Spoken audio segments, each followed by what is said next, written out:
UTEP, you know where the Miners be. Tune in when the sun goes down, Miner Talk's the word in town. From the Sun Bowl to the lights, we're talking football every night. Win or lose, we're standing tall, El Paso's pride, we've seen it all.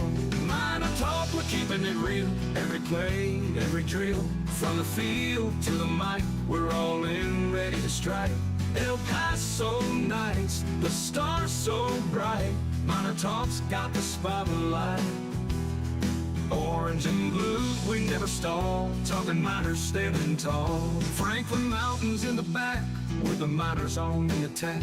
We break it down every snap, with every fan we bridge the gap. The Rio Grande that flows so wide, Miner Talk's our city's pride.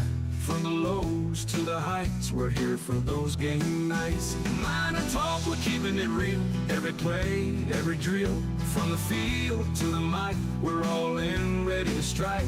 El Paso nights, the stars so bright. Miner Talk's got the spotlight.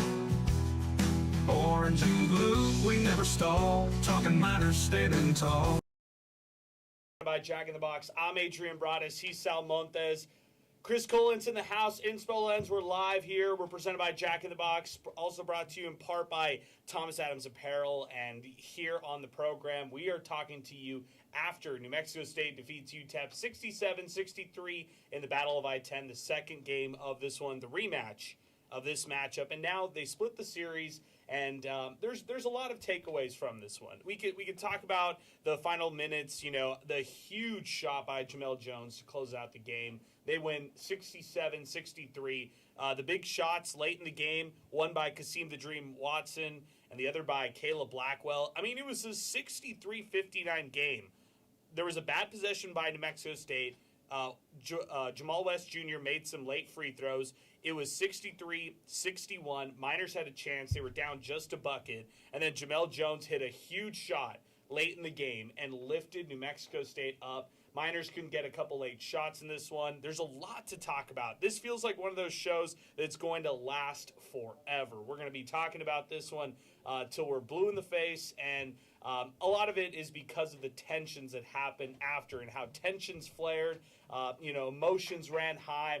A lot of the stuff that was made after the game was really seen by what happened. Joe Golding, Jason Hooten getting into it. Word said among both of those coaches. Then, the assistants didn't like it. They stepped in. Players didn't like it. They were having to be separated. And that's the bad blood right there, Sal. That's the rivalry intensified. And I don't think these teams are going to find each other in the conference tourney. I mean, one of these teams might be omitted from Huntsville, Alabama when it's all said and done. And as a result here today, it's a huge win in favor of the Aggies. They absolutely needed this win, 67-63. And the Miners, they hung around. They were down 10 points in the first half. That was terrible. Terrible way to close out that half. New Mexico State on a 23-8 run to close out the first half. And then to close out the game, the Miners, they showed some fight. Yeah, they were in the game down the stretch, just unable to get it done when it's all said and done. And the Aggies get a huge win. And this could mean a lot of things for the Conference USA tournament when it's all said and done. The standings, more importantly, Sal. This game is just like it was back in El Paso. Only difference is New Mexico State didn't shoot themselves in the foot as much.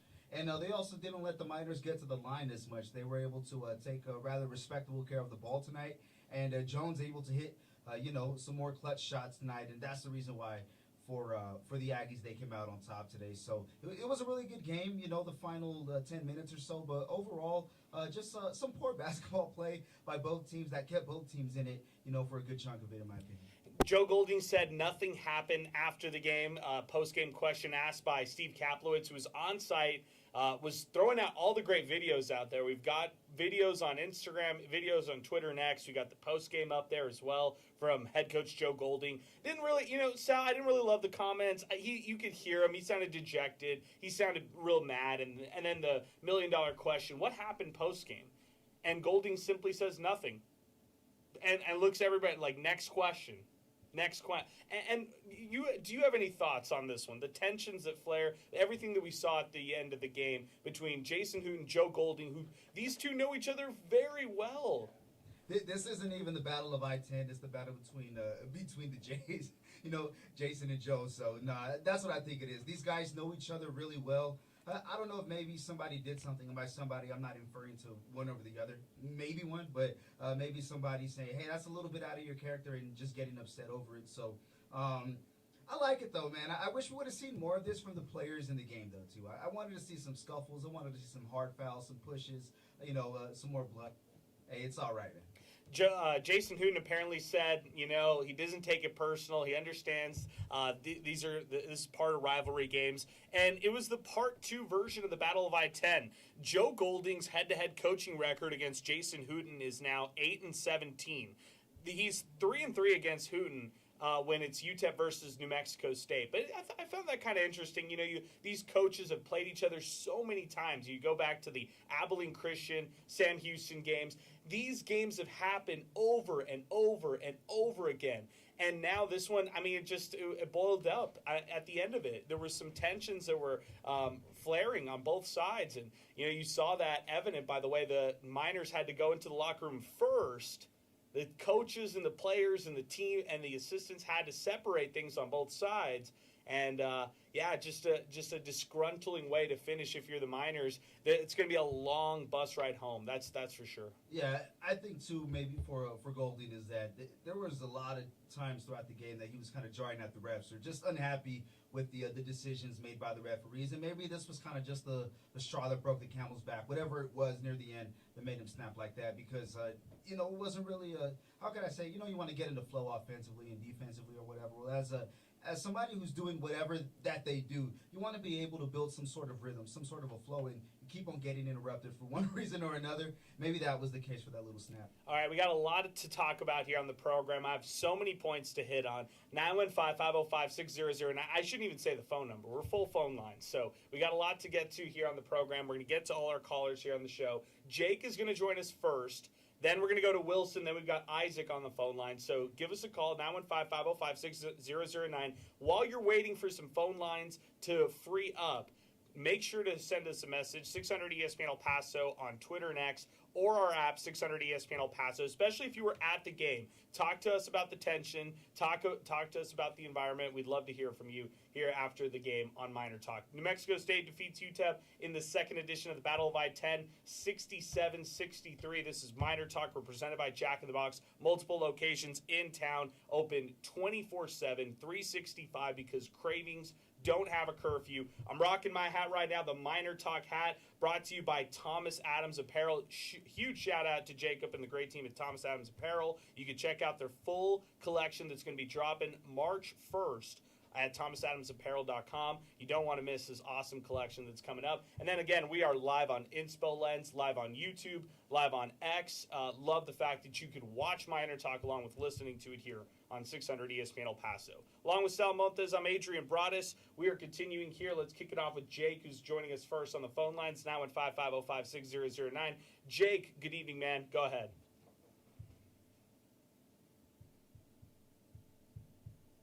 Jake, are you there? Jake, we may have lost you already. What a terrible way to start things off, Jake. Come on, Jake, are you here with us? No, no Jake there. Sal, what a bummer right there. Let's move on. Wilson's joining us next, 915-505-6009. Wilson, good evening, my friend. What's going on? It might be the board. Wilson, good evening, my... No, I don't hear anything. Sal, do you hear anything on your side? It might be. Let's see if we get Wilson on your side. Let's see if we get him on your side. Let's try it again, Wilson. And apologies to you, Jake. Go ahead. Yeah, sorry about that, Jake. Wilson, go ahead, man. We got you, my man. Oh, just kind of what a night. It's been such a kind of roller coaster letdown season, and just to kind of see the Miners fight, but ultimately not get it done again is just kind of what we've been going through like the last 5 years. I feel with this program. Yeah, it's not a good finish, and this is a gut punch. This is a gut punch one, right? I mean, Wilson, like this is one right there that you don't feel good about. This is one that if you're a Miner fan right there, you wanted to close this one out to give yourself some security going into the final stretch of the season, and to kind of ensure that you're making the tournament. And maybe that doesn't even matter when it's all said and done. Maybe the tournament. This has just been a real tough season all around, and maybe the tournament is just kind of like one of those wishful thinking processes, and it won't even matter either way. Yeah, for sure. I would feel the same way. I mean, I think the only thing that gives us hope about the tournament, in all honesty, was that one, magical run that we did have, coming up short of making the dance against Western Kentucky. And, it kind of gives, I guess, Miner fans hope, saying, like, hey, maybe they could just play right at the right time and do it again. But it's just kind of sad seeing, I love defensive basketball, and I love that's what UTEP stands for and stood for many years. But just watching them offensively is really hard, especially trying to find a single player within the 5 years that Joe Golding's been there to shoot a three and make a three in a big-time moment. It's sad that we don't have, anybody that we could say that could go and hit a big-time shot in a big-time moment the past 5 years of the program. The biggest shot maker I can think of, late game shot maker that I felt real confident with, Sule Boom. And this time around, I feel like Kasim Watson's 40-60. 40% of the times I feel really good, and then 60% of the time it just doesn't go in, but he has good looks. I like the corner three, but then Wilson, does it really matter? Do they really close this one out if they're not able to get that three off, or if they even get that three off when it's all said and done? My answer to that is no. They were playing catch up pretty much the entire game from the 9-minute, the 8-minute mark of the first half all the way throughout the second half. New Mexico State in this game, they led for 16 minutes, 53 seconds, almost 17 minutes of this entire game, I should say. Actually, that's completely wrong. New Mexico State led for 28 minutes. Miners lead for only 10 minutes. There's only 2 lead changes. This game flipped early, and New Mexico State never really looked back. Yeah, I mean, it's just something that we have to ask ourselves as Miner fans. I mean, we're not in the Conference USA of old. We're not competing against the Memphises and the Houstons of the world anymore. We're competing against Jack State, Kennesaw State, all these teams that I feel that UTEP as a program and El Paso as a city is much bigger than, and especially the history of UTEP basketball. And I think if you, ask me, I think the biggest question now is, what do we do moving forward? As a city and as UTEP basketball fans, what is the plan moving forward? We just go to the Mountain West and get our butts, our teeth kicked in every year in basketball now? I don't feel confident within the next few years in this basketball program to say that we're going to go to the Mountain West and things are going to change automatically. I just, we can't beat teams in Conference USA now. Yeah, I mean, I'm totally with you, Wilson. Hey, I appreciate your phone call, man. Thanks for weighing in. Thanks for getting in on the show. 915-505-6009, 600 ESPN El Paso, Twitter and X, and then 600 ESPNElPaso.com. Let's go to hear Jake, who's joining us next on the phone lines. Jake, let's try this again. Sorry about that first one. Let's see if we got you this time. Let's try you again, Jake. Let's see it on your side, Sal. Go ahead, Jake. Hey, guys, you got me? We got you, Jake. Sorry about that, man. We got you here on this side. New Mexico State defeats UTEP 67-63. Your thoughts after this one? Honestly, man, it's piggybacking off the first caller, it's just disappointing as Miner fans.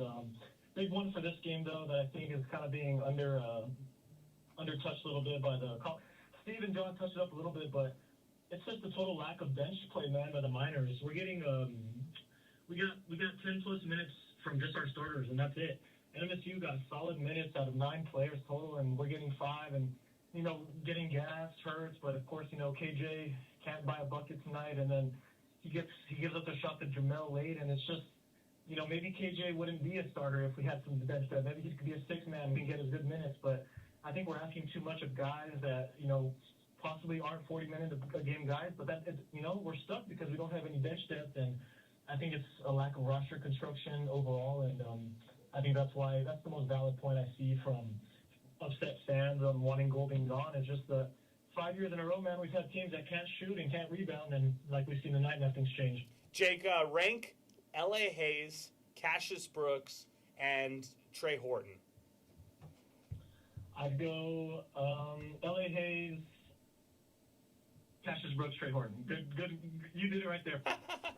That's funny. I agree. I mean, like, who are you playing as a big off the bench? That's why they rely so heavily on Kasim Watson, Jamal West Jr., and Elijah Jones. And look what happened today. I mean, Jones didn't get going until the second half, and he finished with only 5.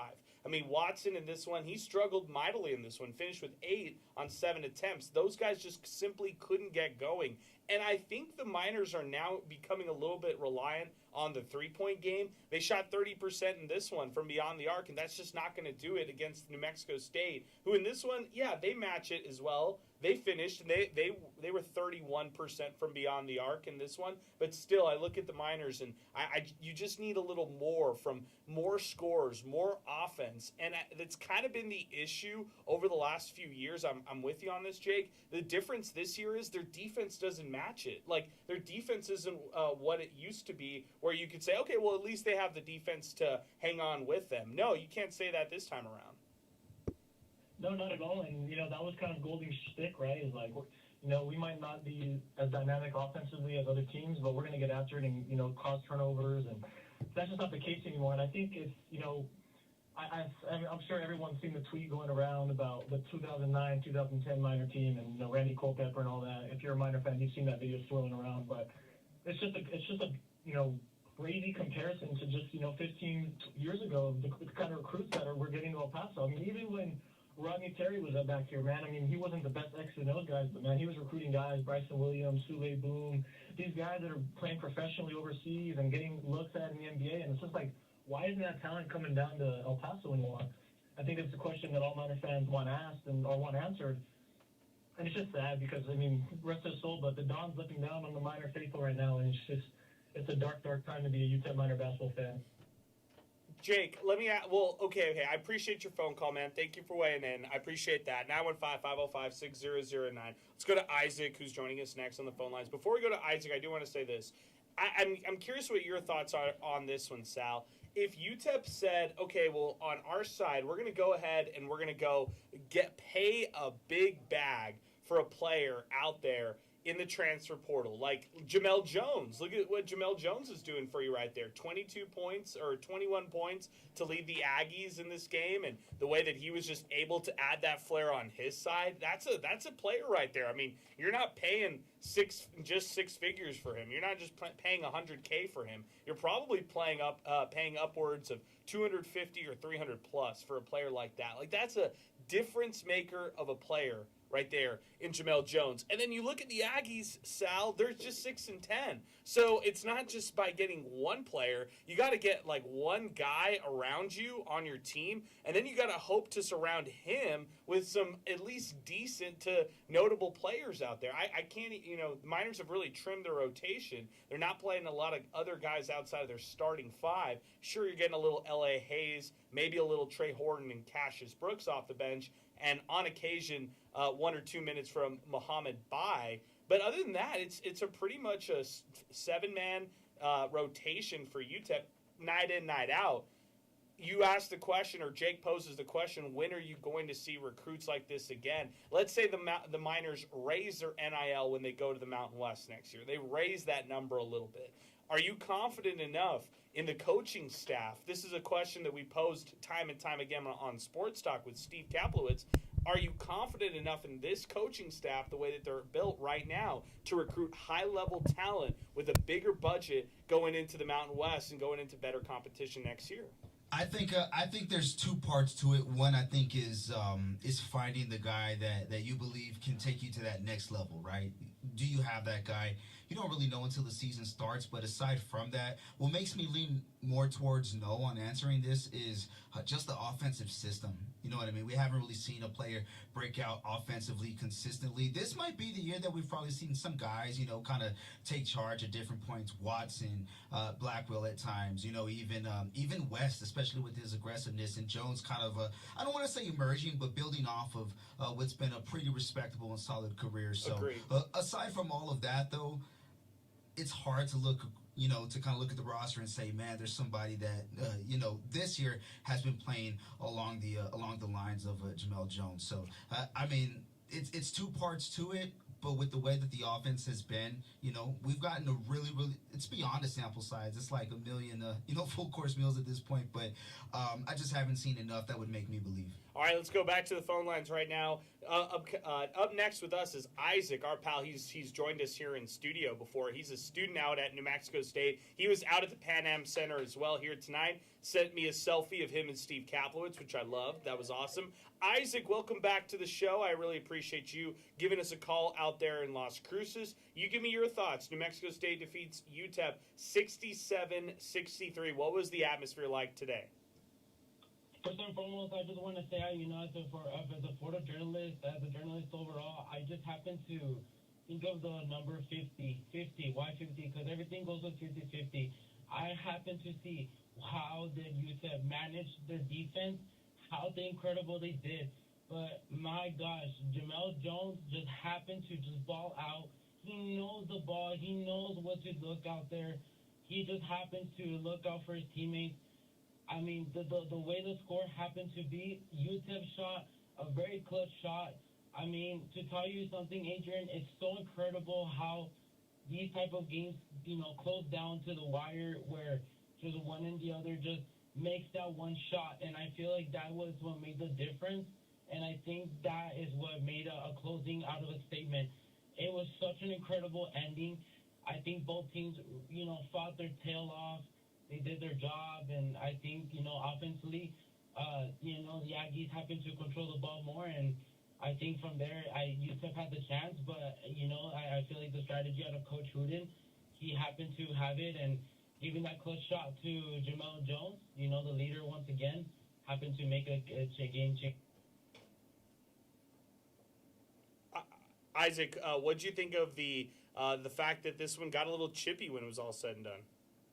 Well, I think, to start off, very good question. To start off with, I think UTEP, they had the offense to maintain themselves. I felt that UTEP was going to win this game just by the fact that they kept leading up. But, as it was just right in the quarter of the game. I just thought that this was just, very, very like a flip a coin. I thought it was. It was very much a coin flip. But when you saw both benches clearing at the end during the handshake line and no one really handshaking, what did you think of all that? Was it a tense atmosphere at the Pan Am? I think it was just, both rivalries when it comes to, and every single rivalry, you think of the, Michigan, Ohio State, and using examples like that. I feel like every single time, and it's called one word, emotion. Every single thing that happens out there like that, it's all emotion. And I feel like it comes from the hyperness that each team thought that they were going to take the win. I just think it just comes out from how you express that emotion too. Good job, man. I appreciate your phone call, Isaac. Thank you for weighing in. Really good stuff here tonight, and appreciate you as always. Our telephone number, 915-505-6009. Our telephone number, 600-ESPN El Paso, Twitter next, 600ESPNElPaso.com. Let's go to Jim, who's joining us next on the phone lines as we continue here on MinerTalk. Jim, good evening, man. What's going on? I was at the game tonight, and if you're a college basketball fan, it was a great game. You have some great callers tonight also just lamenting where UTEP basketball is, and quite frankly, UTEP athletics, period. And I think that is a discussion that needs to be had. I think it starts at the top. But the game tonight was great. The teams were playing hard. Unfortunately, KJ went 0 for 7 from three-pointers. He makes 2 of those, and, you may have a different outcome. But it was a fun college basketball game. UTEP, by fact of being in the Mountain West Conference, will have as a mandate a higher NIL level. Golding's problem is he can't recruit, and let's just be honest about that. And so the athletic department and the president, they're going to need to step back and evaluate where this program is going. The city deserves better. The university deserves better. But tonight was a great night. I really enjoyed the game, even though the Miners came out with a loss. I thought it was an amazing game, right? It was back and forth. it was one of those where you thought at one point the Miners were gonna really hang on. They were gonna hang strong. They were a tougher team early in the game. Remember, they were up like 17-12, and you felt good about UTEP. And then NMSU rallies back from behind, and then they just put the dagger out there. They beat the Miners 67-63. Miners were playing catch up a lot of the second half. And it was just a really tough outing when it was all said and done. Just didn't like the fact that the Miners, there were some moments in the second half where it was really rough to see, them just not really close out certain things in this one. So, and then the offensive struggles were kind of a downer too. But hey, both sides shot 40% from the floor pretty much, and right around 30% from the perimeter. It just really went down to the wire here. Jim, you tell us, does UTEP get into the tourney here in the CUSA tourney in Huntsville, Alabama? Team's trending in the right direction. I think they're playing their best basketball of the year. At the beginning of the year, I think a lot of us forget they almost lost to St. Thomas, and it was just a horrendous team. As bad as the offense is, it's light years ahead of it where it was in November and early December. So I think their chances are good today. Liberty lost. I think the conference tournament is open. There's not a lot that separates each team. So I like their chances in the tournament. Just a pivot.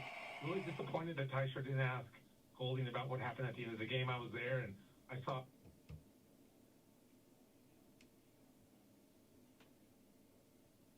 Wow.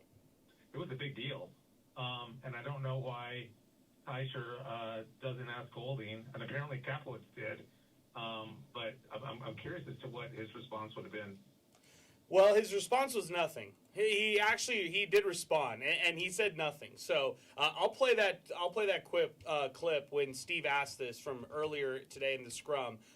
Hey, I appreciate your phone call, Jim. Thank you for weighing in. 915-505-6009. Our telephone number, 600 ESPN El Paso, Twitter and X, 600 ESPNElPaso.com. Let's pause 10 seconds for station identification. Then we'll go to Robert as you're listening to Miner Talk presented by Jack in the Box here on 600 ESPN El Paso. From hometown to national. Sports in here. 600 ESPN El Paso. KROT El Paso. A Town Square Media Station. 915-505-6009, 600 ESPN El Paso, Twitter and X, 915-505-6009. We've freed up some phone lines. If you want to weigh in, now is the time to do it. But let's go to Robert, who is joining us next on the phone lines, 915-505-6009. Robert, good evening, man. What's going on?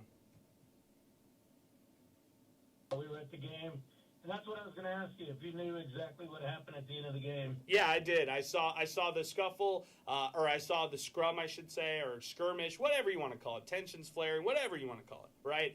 What happened was Joe Golding was going to the handshake line. Somebody from New Mexico State side said something. He went and kind of like clenched, Jason Hooten. Just, Robert, I would just say, just go watch the video yourself. I posted it everywhere. It's on Instagram. It's on, it's on Twitter and X. It's on Facebook. You'll see it, and you'll kind of make the assumption right there of what you think maybe happened. Both coaches had to be separated. Assistants stepped in. Then the assistants started separating the players. The players were starting to get into it as well. No pushing, no shoving, just a lot of shouting in close kind of quarters. But, yeah, the handshakes didn't happen. Miners went to the tunnel. New Mexico State hung back a little bit, and then they went to the tunnel.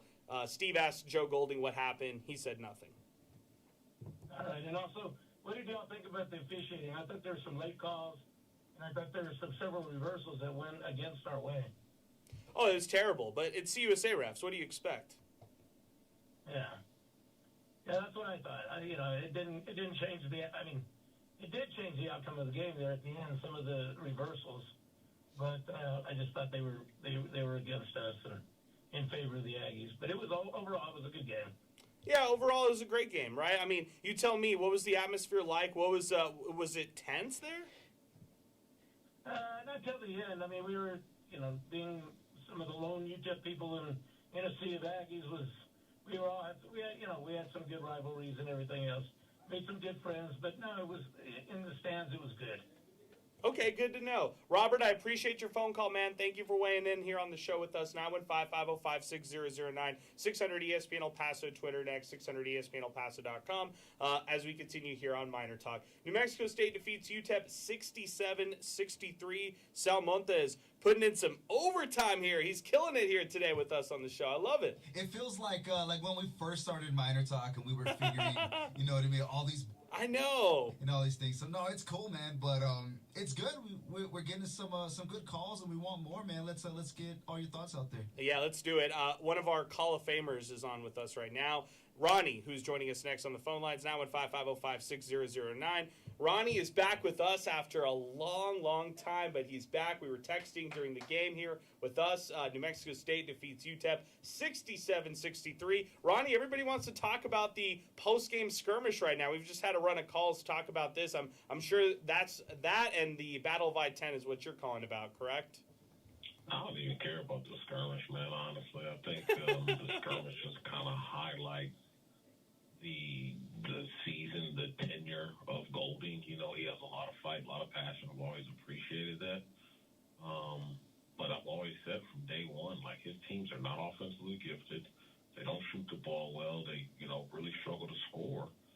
And it's just been like the consistent theme of the teams he's had that have been his actual recruits. And I mean, obviously with the little skirmish, whatever the frustration was, rivalry or not, whatever, we could downplay it. But I mean, you guys been around sports, you know what it is, right? Like he's got a contract extension. His teams are playing awful, and he's frustrated, And I think that he's a great guy, a stand-up guy.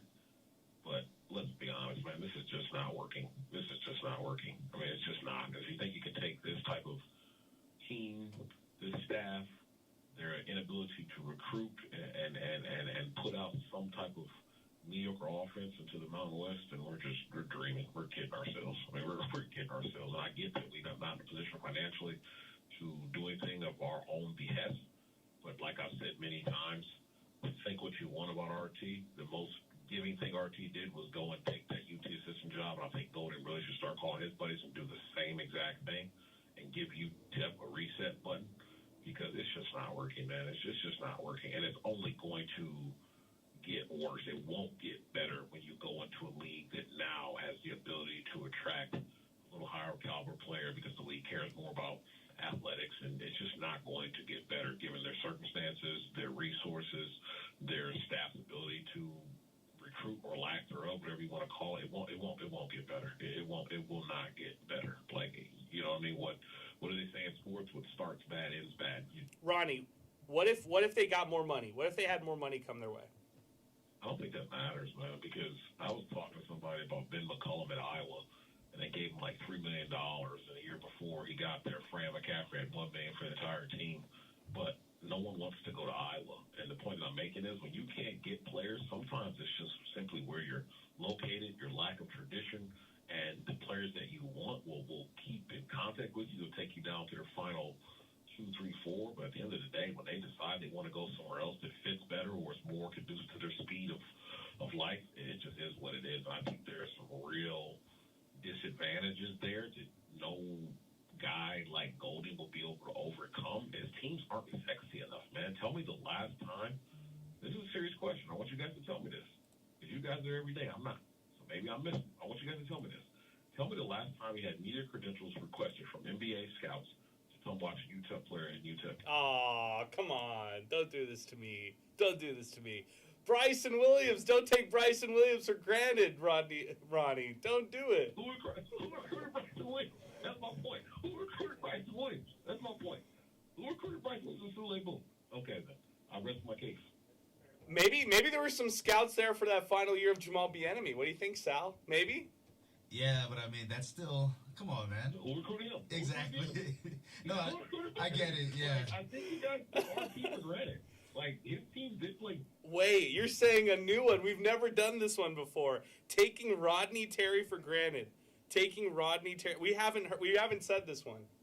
Listen, his teams didn't close up games or play defense, but tell you what, they averaged more than 62 points a game. They shot better than 28% of the line. They were freaking exciting to watch. Now, was he a disappointment? Absolutely. Like, him and Golden are completely different styles of coaches, but the point that I'm making is the end result is still the same. We're in year 3 or 4. I don't know what it is for Goldie's tenure, but it ain't going nowhere. Hasn't gone anywhere. And now we got, court skirmishes with the coaching staff. I mean, like, honestly, man, like, what are we doing? Like, what are we doing? But the point I'm making is, in all seriousness, if you're going to get players now, Adrian, and you don't have money, then the next best thing is saying, I can get you to the next level. And I'm not talking about Uzbekistan overseas. I'm talking about, you know what I mean, a real chance to play in someone's summer league, to get invited to training camp, to have scouts come in there. And when you don't have money and you don't have media guys come in there, scouts, GMs, assistant GMs, whatever, to come look at your practice, look at your games, guess what? Kids go other places where they got that stuff. Ask me why St. John's is playing today on the Garden and Patino took the job, because that's what kids want, man. Like, they either want to get paid now or want to get paid in the future. If you go to UTEP right now, are you getting paid in the short term? Probably not. Are you going to get paid in the long term? Probably not. So why would I come there? I hear you, man. But let me say this: what if the Mountain West levels up, and what if you actually can pull a lot more money? If you're talking to Joe Golding, and let's say he's back next year, they're trying to salvage the run, the tenure here in the Mountain West, and kind of switch things up. Would you advise him to go out there and spend a bag on just one difference maker? Like, how do you talk him into having more success with recruiting? I'd say if I was out to have an honest, transparent, behind closed doors, off-record conversation, I would say, look, Joe, I'm not going to pretend to be a D1 coach, but I will say this, my man. Whatever you have been doing is not working. I would encourage you to go against the grain for one season and do whatever it is that you were against. Just try it, because, once again, it can't get any worse. And that's why, to me, Coach K is the greatest coach of all time, because he adapted and he adjusted. He used to have these all-white teams with one black guy, and all of a sudden he started getting these all-black teams with one white guy, and he kept winning. And the best coaches adjust and get rid of their old ways, because they realize, you know what worked 5, 10, 7 years ago ain't going to help me today. Yeah. I need to cut.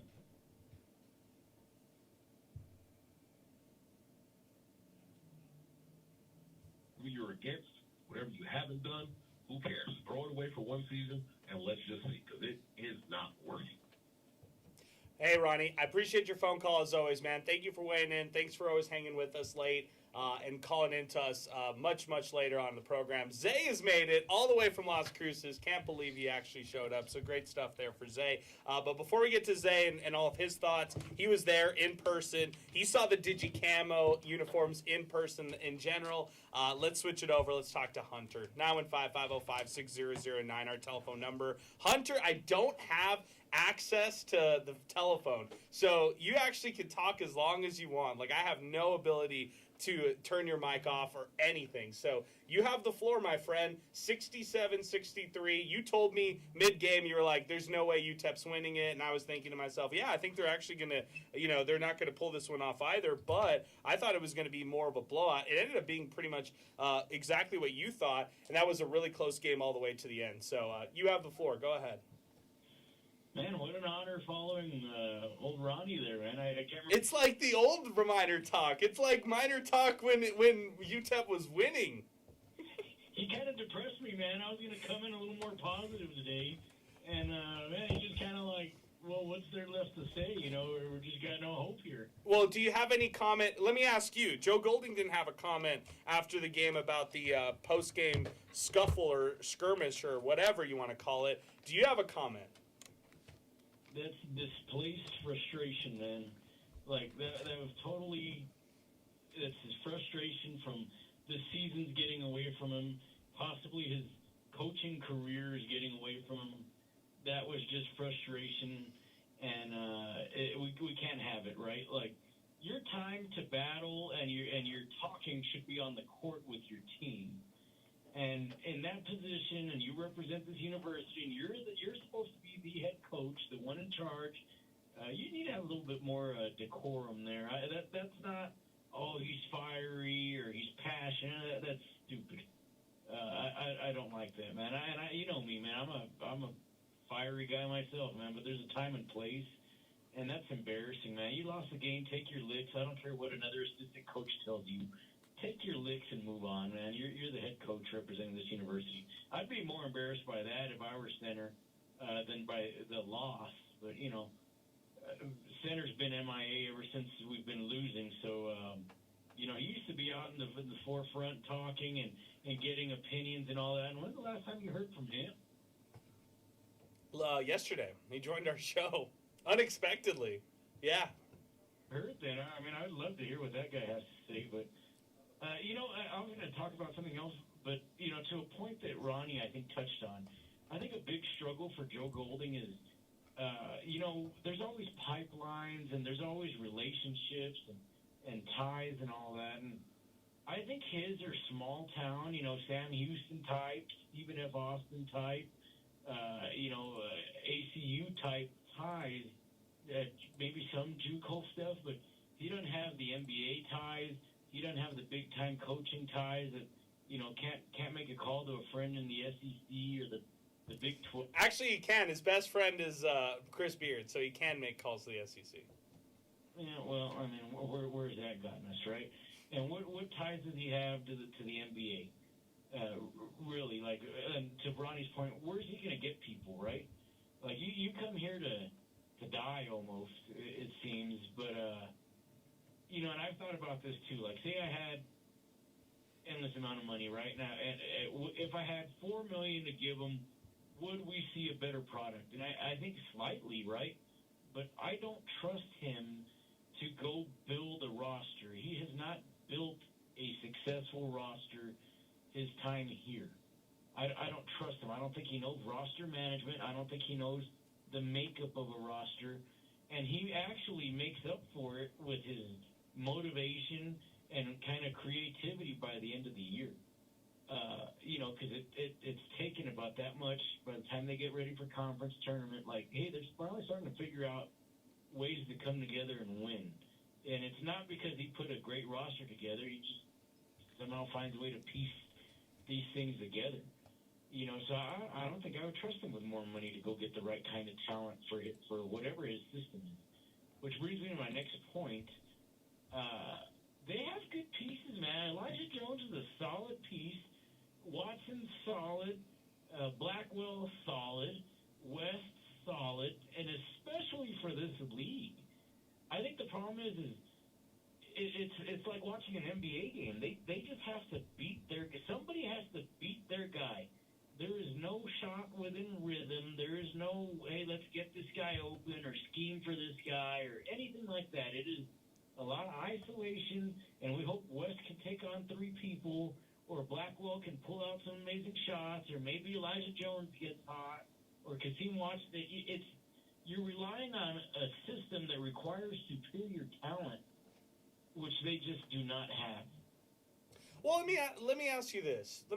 Hunter, because I agree with you on the talent and the players and everybody that's kind of around this group right here. But if you compare it to New Mexico State, I actually really like their talent. And they have a shot maker. So if you could make a fantasy trade or a fantasy team of UTEP and New Mexico State combined, give me Elijah Jones, Kasim Watson, Jamal West Jr., and then give me Jalen Randall and Jamel Jones. That's the super team who probably beats Liberty in Conference USA. Well, yes, I would love to have Jones on this team. And UTEP's really a point guard away from making up for all their deficiencies, right? Like, KJ Thomas is not it. He'd be a decent guy off the bench to come eat up about 6-7 minutes a game, and maybe he won't make a couple turnovers in that time. I don't know if that was the only time he played, but he's not it, man. I mean, sometimes he shows a couple flashes, and he seems like a really good kid. He's just not it, It's that simple. But to your point right now, and this is where I was going to be a little more positive, right? You watch this game today between NMSU and UTEP, not knowing records, not knowing standings. It was an outstanding basketball game. It was physical. It was contested. People made big shots. Both teams made adjustments. And if you didn't know any better, and you're talking about Conference USA, you might have thought you had two top three teams going at it to see who's going to get better seeding in the tournament. this didn't look like two bottom-of-the-barrel teams to me. Did it look like it to you? No. It's just like two teams who could definitely beat Liberty on any given night. Yeah, this was a high-level basketball game that could have been anybody's game, and UTEP defended well the entire second half. And MSU made low percentage shots. They sank big shots that were highly contested, and they won a contested game at home. And they're playing for their lives, too. They're playing for their tournament lives. The coach is coaching for his career also, and they came out on top. Like, I would have loved for UTEP to have won this one, but I saw two teams that went after it in a very good college basketball game. They were pretty equal, and MSU won this one. UTEP won the one here at the Haskins Center, and that's all you can ask, right?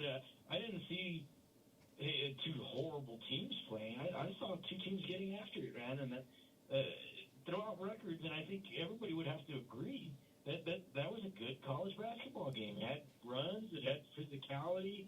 UTEP was getting dominated down low at first, and then, hey, they stepped it up, and they started being a little bit of a bully down low. I think that Bai, or however you pronounce his name, has in the court, man, that guy refuses to grab a rebound. It's unbelievable. I mean, he had zero effort to grab a rebound. That frustrates me more than anything. Great stuff, Hunter. I appreciate your phone call, man. Thank you for weighing in. I agree with a lot of the points. It was a great college basketball game. I think a lot of people have kind of agreed on that one too. And as far as the tensions flaring, I think that one was, kind of was what it was. But this team in UTEP does have some pieces, which tells me, like, yeah, if you do get into the tournament, if you do actually make it out there and you do put yourself into, Huntsville, Alabama, maybe you have a chance to go out there and shock or do the unthinkable. And that is...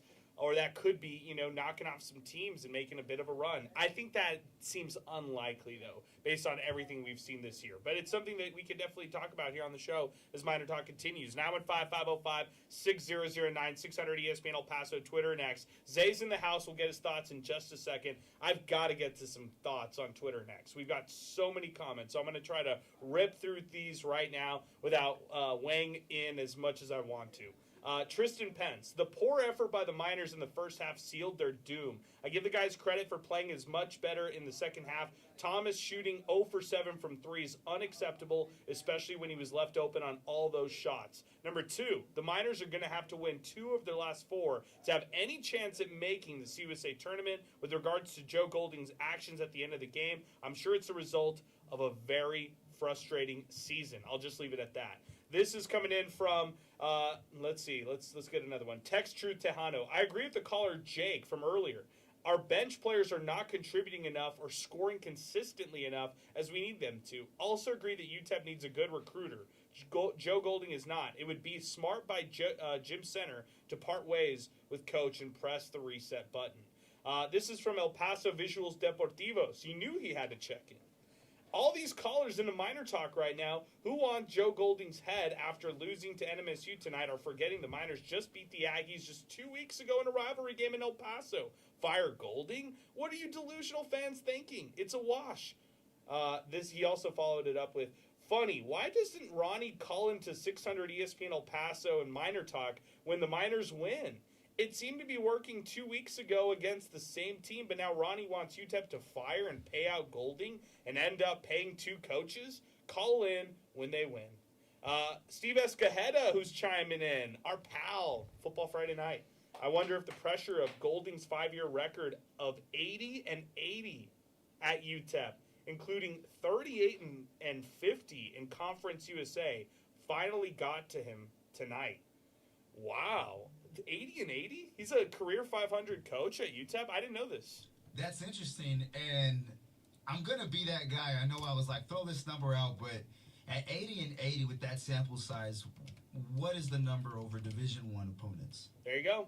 That's a good question. I mean, subtract 3, 4 per season, or 2, at least 2 per season, and then that's kind of your number. So there you go. Zay is in the house. He is finally here. Before I get to Zay, I got to read this message from Nick Coppola, and I think this is a great way to introduce Zay on the program. Before we get to all our calls, we got full phone lines, and we got to get Zay's thoughts here before we get to everybody else. We've got joining us next on the phones is going to be Jacob, and then after Jacob we've got Ed, and then the mayor Eddie Morelos is back with us, our pal. So excited about our trio of calls coming in just a second. But Nick Coppola, our pal from the Las Cruces Sun News, said this from Jason Hooten, quote, "I probably shouldn't comment, but I'm going to comment because Joe Golding and I are good friends, and we're going to continue to be good friends. Sometimes things get heated. Guys say this, guys say that. Next thing you know, people are going at each other. I don't take anything personal." And Joe Golding just said nothing. So let's go to Zay, who's with us in the house. Zay, you made it from Las Cruces. How was the drive?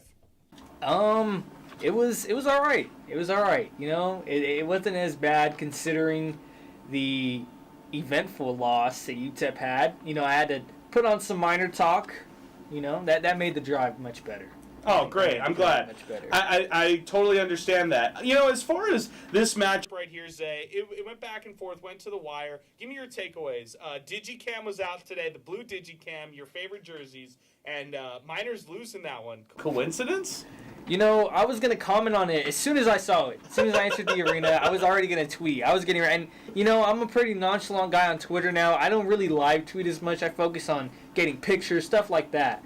But it irked me so bad that I was thinking about tweeting, but then I remember they beat Jacksonville State in the Digicam. So I was like, you know what? I'm going to keep my mouth shut because, you know, they've wanted it before. But as you see tonight, I think we know the reason why UTEP lost. They couldn't see each other on the court. They were camouflaged, you know?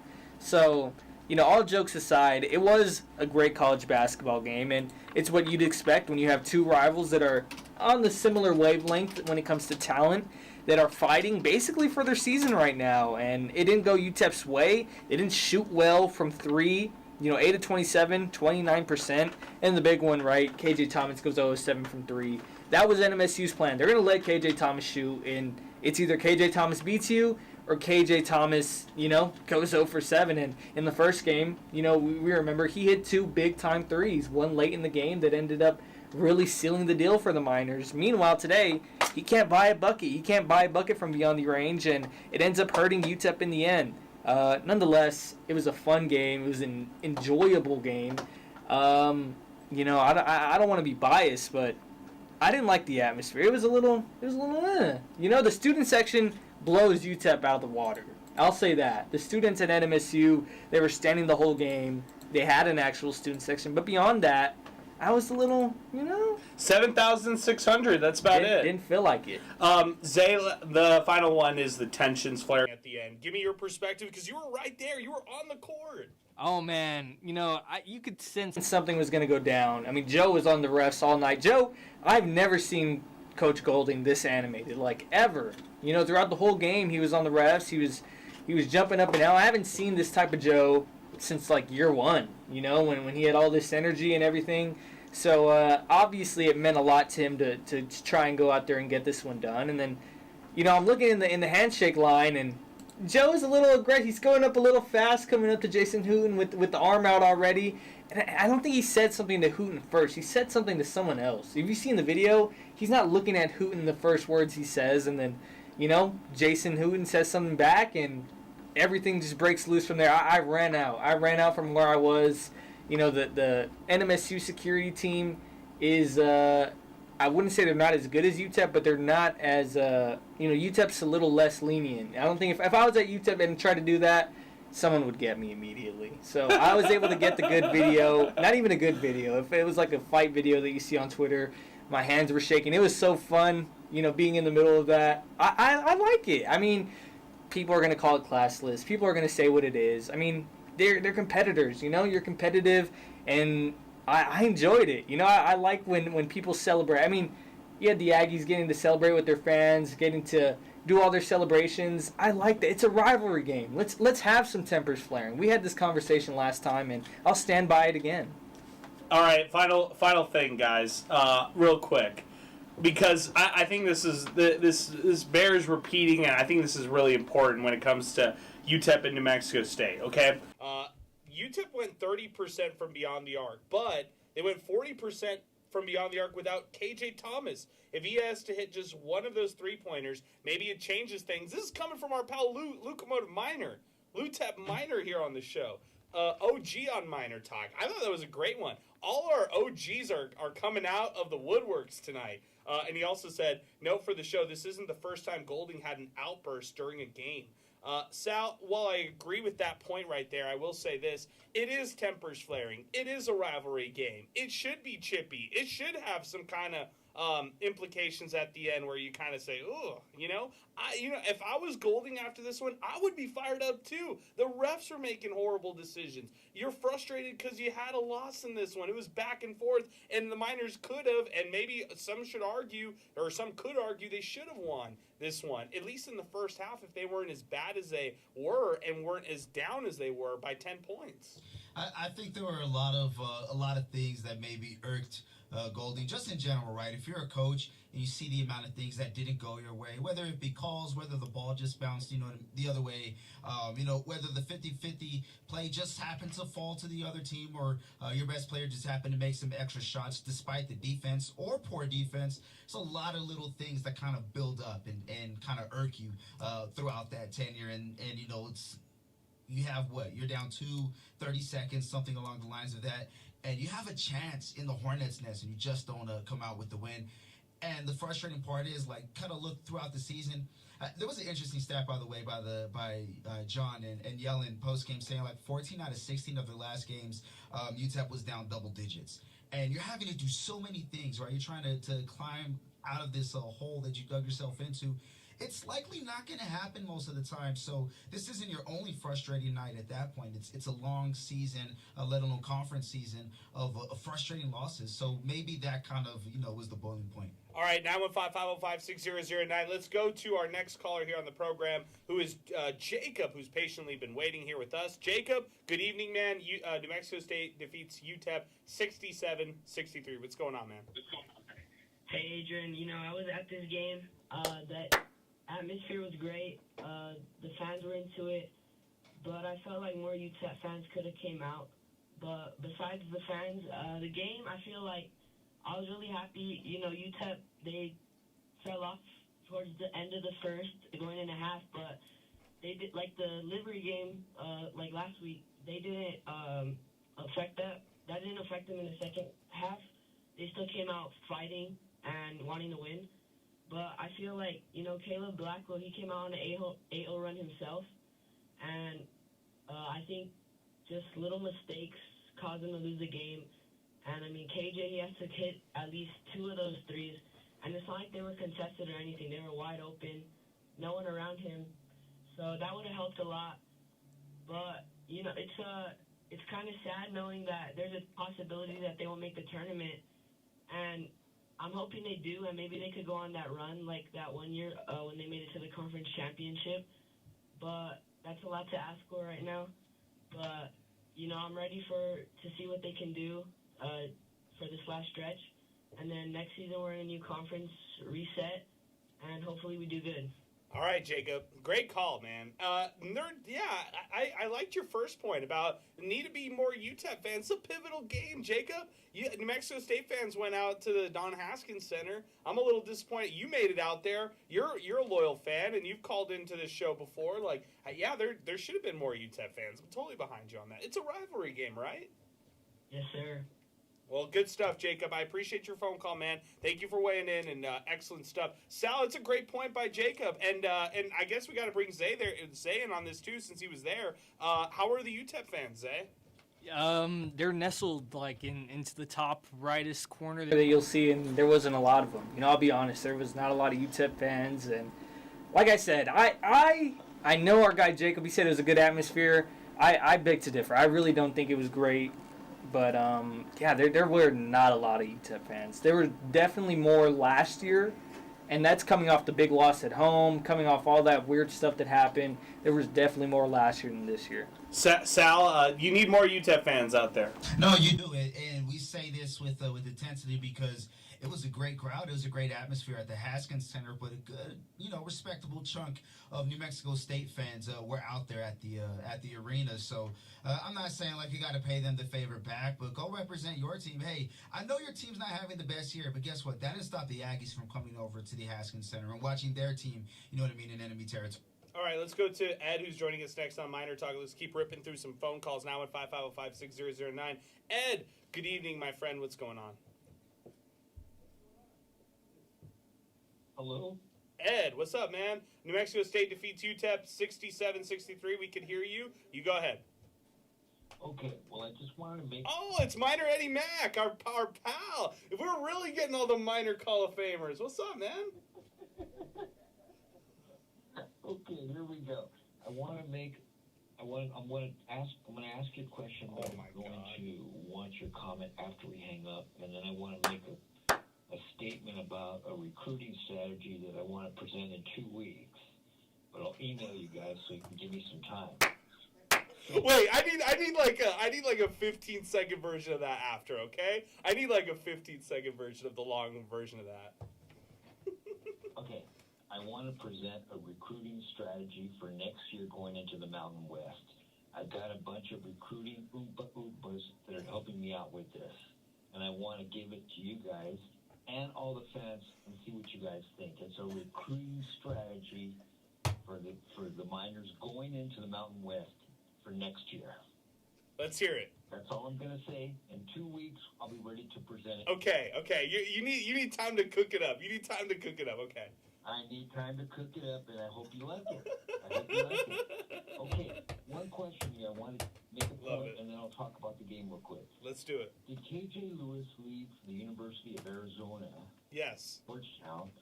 Was it worth the NIL?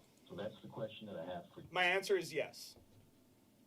Well, your answer is it was worth it? Yes, it was worth it. Okay.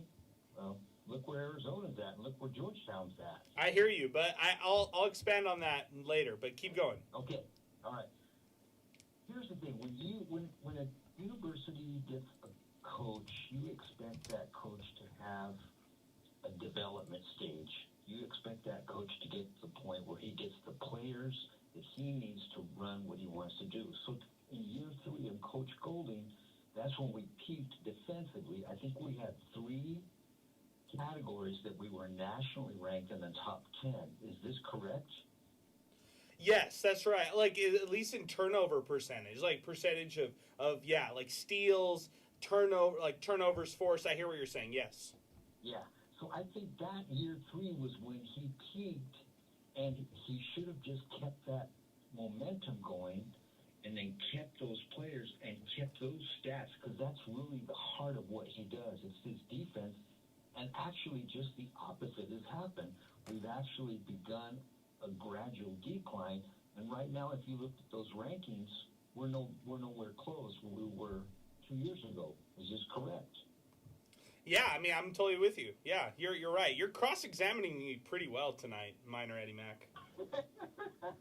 Well, the point I'm making here is that he's gone up and he's ascended. He's gotten to the pinnacle, and I feel like defensively we're going in the opposite direction, and that's my biggest concern. That is my biggest concern right now in year 5, and I'm just really concerned, and recruiting has a lot to do with that. But the main thing here is I'm just not seeing the defensive intensity and the numbers that we saw 2 years ago. Anyhow, I'm going to hang up. You guys have a great night. The Miners played hard, but we've been falling short, and that's been happening all season. Great job, Miner Eddie Mack. I appreciate your phone call, man. Thank you for weighing in here on the show. 915-505-6009 as we continue. We'll get to DeMayor, Eddie from Morelos from Las Cruces here in just a second. I do want to bring Zay in on the KJ Lewis conversation. I'm going to say yes, it was okay. You can disagree with me on this, Zay. I'm going to say it was okay of a move because, number one, I don't think Arizona wanted to move forward. I think they had like new ideas at the guard position. 2 years right there with Tommy Lloyd. 2 years of success. Let's not pretend like they didn't have success with KJ Lewis when when he was at Arizona. And then Lewis hits the portal. He goes to Georgetown. He's sold on the idea that Ed Cooley and the Hoyas are trying to turn things around, trying to rebuild this squad, and that he's going to be this like defensive specialist who's going to be the guy. But the problem is, KJ Lewis has never needed to be like the scoring alpha on a team. He's just not. He might be pressing a little bit too much as a scoring option with this team right here. At the same time, I like how he's he's definitely improved from beyond the arc of where he was last year. And, he's still putting up some pretty good numbers. His steal rate is amazing. I love what he does on the defensive side of the ball. What do you think? How do you judge this move here for KJ Lewis? Yeah, I agree with what you said. Look, Arizona, they had 2 years with them.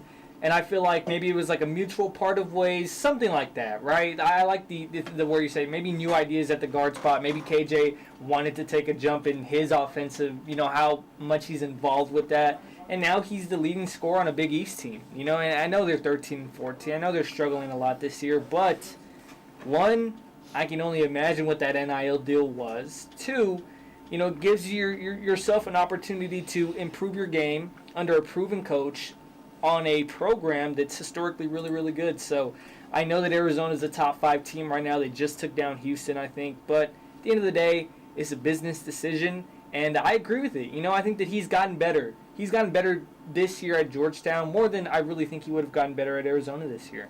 I agree. I think that's just the final way we could say it. Sal, what do you think he's going to say about recruiting? He got me thinking. It's hard to look at stats from one year to another when the players on that roster are also different from one year to another. So I can't really buy into that. But I'm like 50-50. Like, I kind of agree with him because, one of our earlier minor talks during the Golding, first year or two, we were saying, like, man, you want that 50 to 45 game. Like, if they can keep it within 50, they have a chance. It doesn't matter what they do on offense. That's what I was saying, at least first year or two. And, as you go on into years 3, and 4, it's kind of like, well, where's the offense at? You want to sacrifice some of that defense, to get some more offense. And at least this year with the big 3, if that's what we want to call them, I feel a bit more confident when it comes to shots that they got to make down the stretch. Now, I'm not saying I'm all the way there, but if we have to put like a meter, the positioning on the meter for at least this big 3, as opposed to the last 2 or 3 years, it's a little bit higher.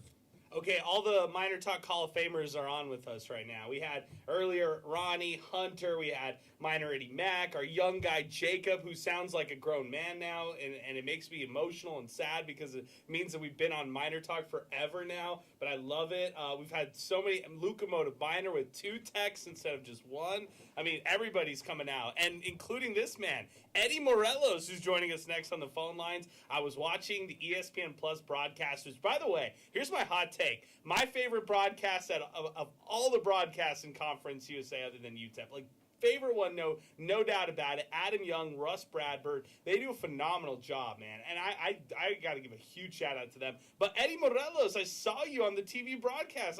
When they would pan around, I'd see you around there. So great job at the stats and informations booth. And give us your thoughts, my man. Great to hear from you. Adrian, I saw you at Deadbeats today, and you seemed to ignore me. Yeah, you know what? I saw you pass by me, and then you were locked in yourself. I did not ignore you. Yes, exactly. And my apologies, my friend. And whenever I see you, it's nothing but love, my friend. So. Just giving you crap. I was heading from Tejano's baseball to Aaron Jones to Miners versus Aggies, so I got a busy weekend myself. You know how I do it, man. Of course, my man. Of course. Give me your thoughts on this one. Yeah, I got a lot of thoughts, Adrian. I really do. First of all, to UTEP Zay here to talk about his point about the atmosphere. I was at both games at the Don Haskins Center and here at the Pan American Center, and I had the same seat at both games. And I will say, I think Sal might have said that there seemed to be a lot more Aggie fans in the Don a couple weeks ago, but I don't know about that. But tonight there was hardly no Miner fans, and when there typically is a wave of orange whenever this game comes about here in Las Cruces. So I was really surprised as I was telling my partners helping me out today. I was like, wow, it's a good crowd, but there was no orange. I didn't see any orange. And then so that to touch on that really quick.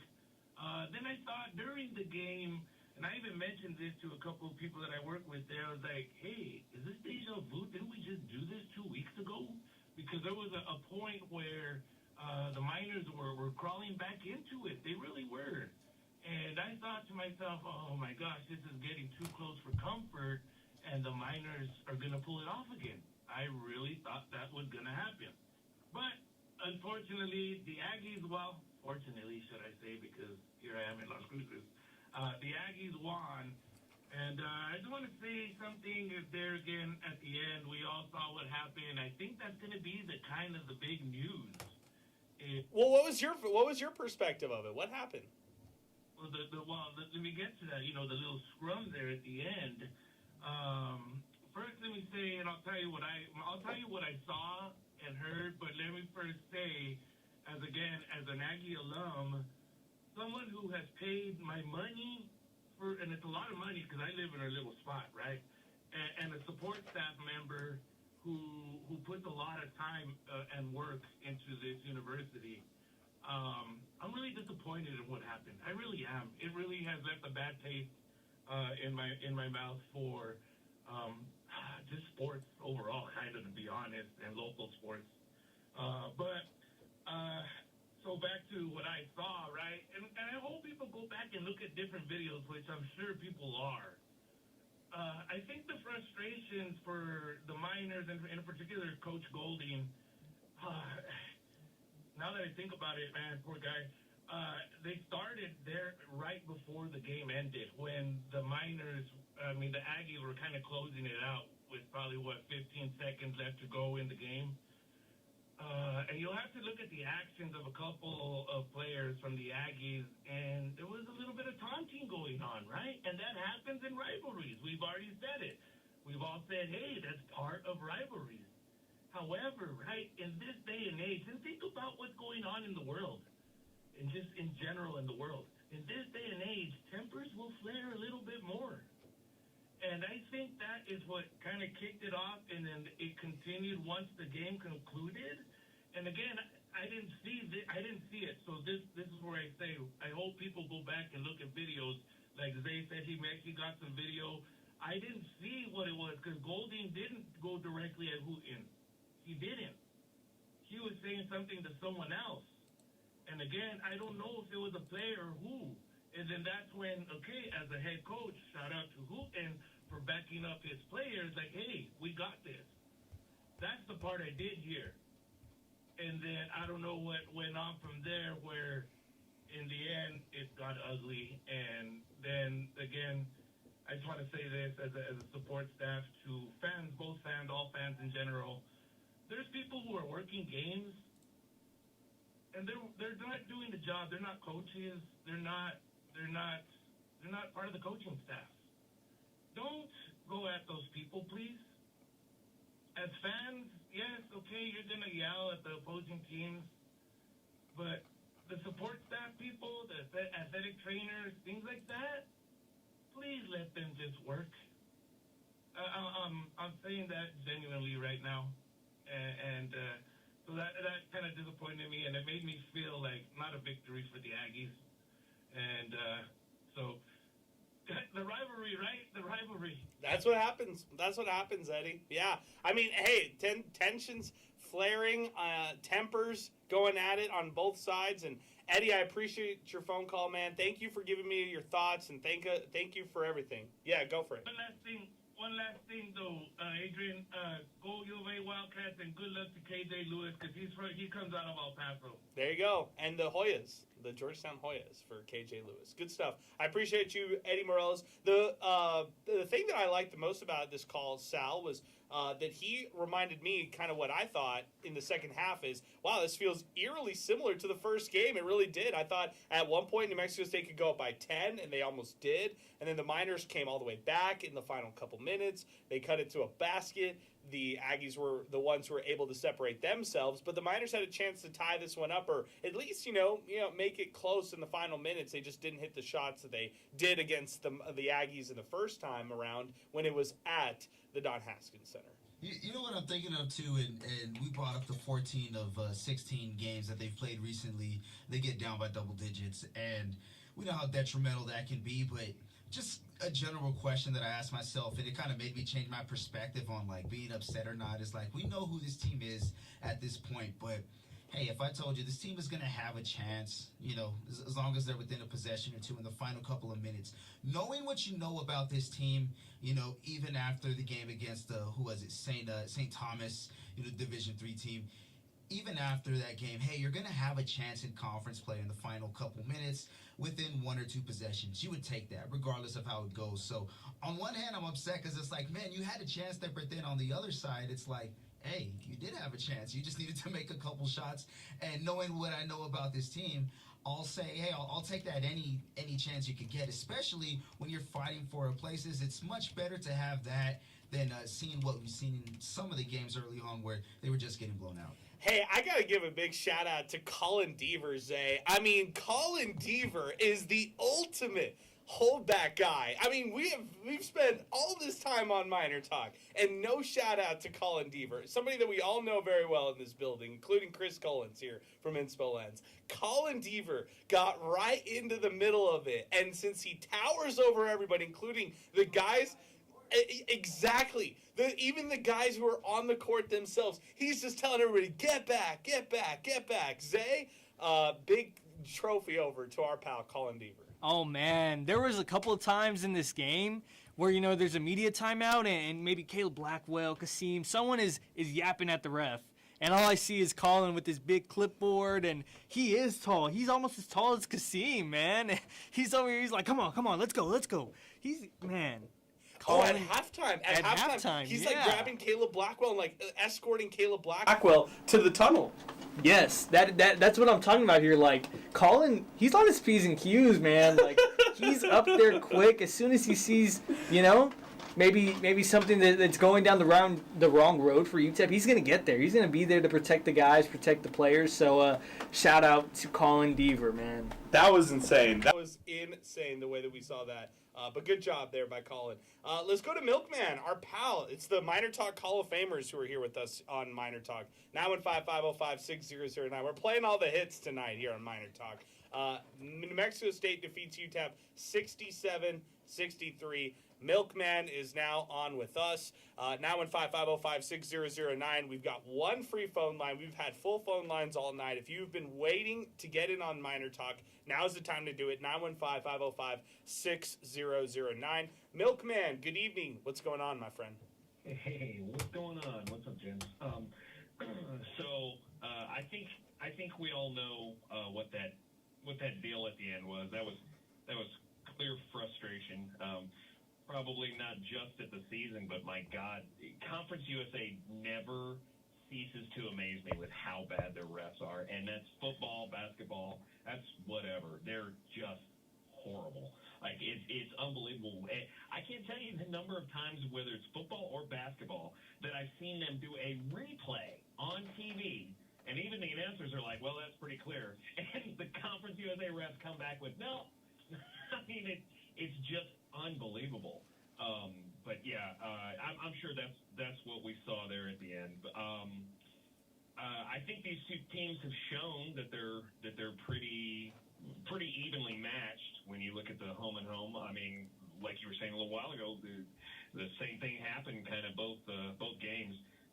They look pretty evenly matched. Like we were saying before, the season was lost well early on. So anything after that, where they're even competitive or that's gravy. I mean that's good. It'll be interesting to see what they do in the tournament, in the Conference USA tournament. Well, I guess if they make it, right?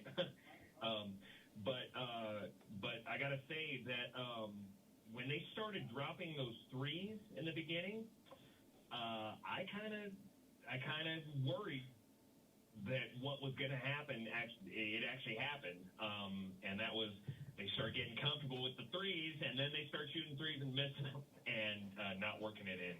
So I don't know. Sometimes I almost hope that the threes aren't falling just so that they'll work it in. But boy, it is sweet when those threes do fall, because God, for a minute I was looking at my dad and I was like, wow, those threes are dropping. Anyway, I don't know. But that's just kind of my take. I don't know.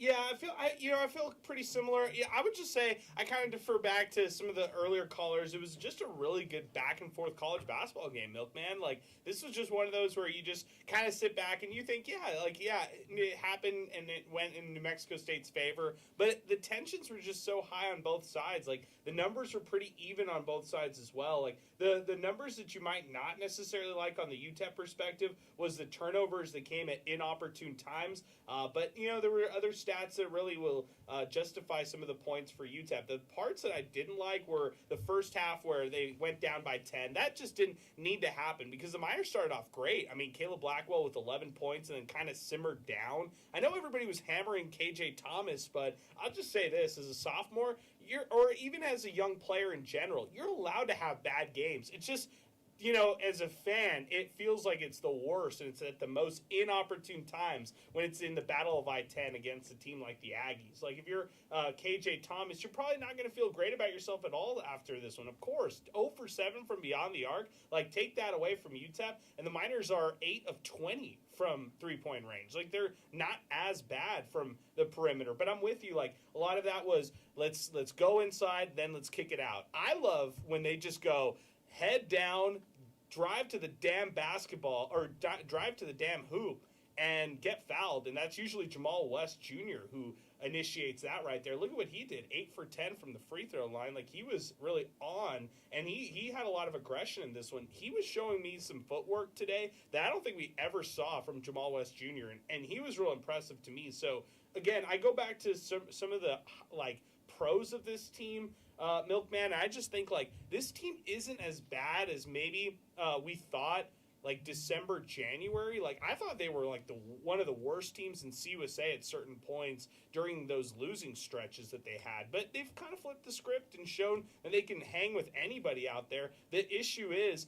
just closing out games, right? And, being able to do that on the road, and they did it against Jacksonville State, sure, and against the Aggies, it was a game that they really, really needed, and now they're going to have to scratch and claw for that final spot in the CUSA tournament.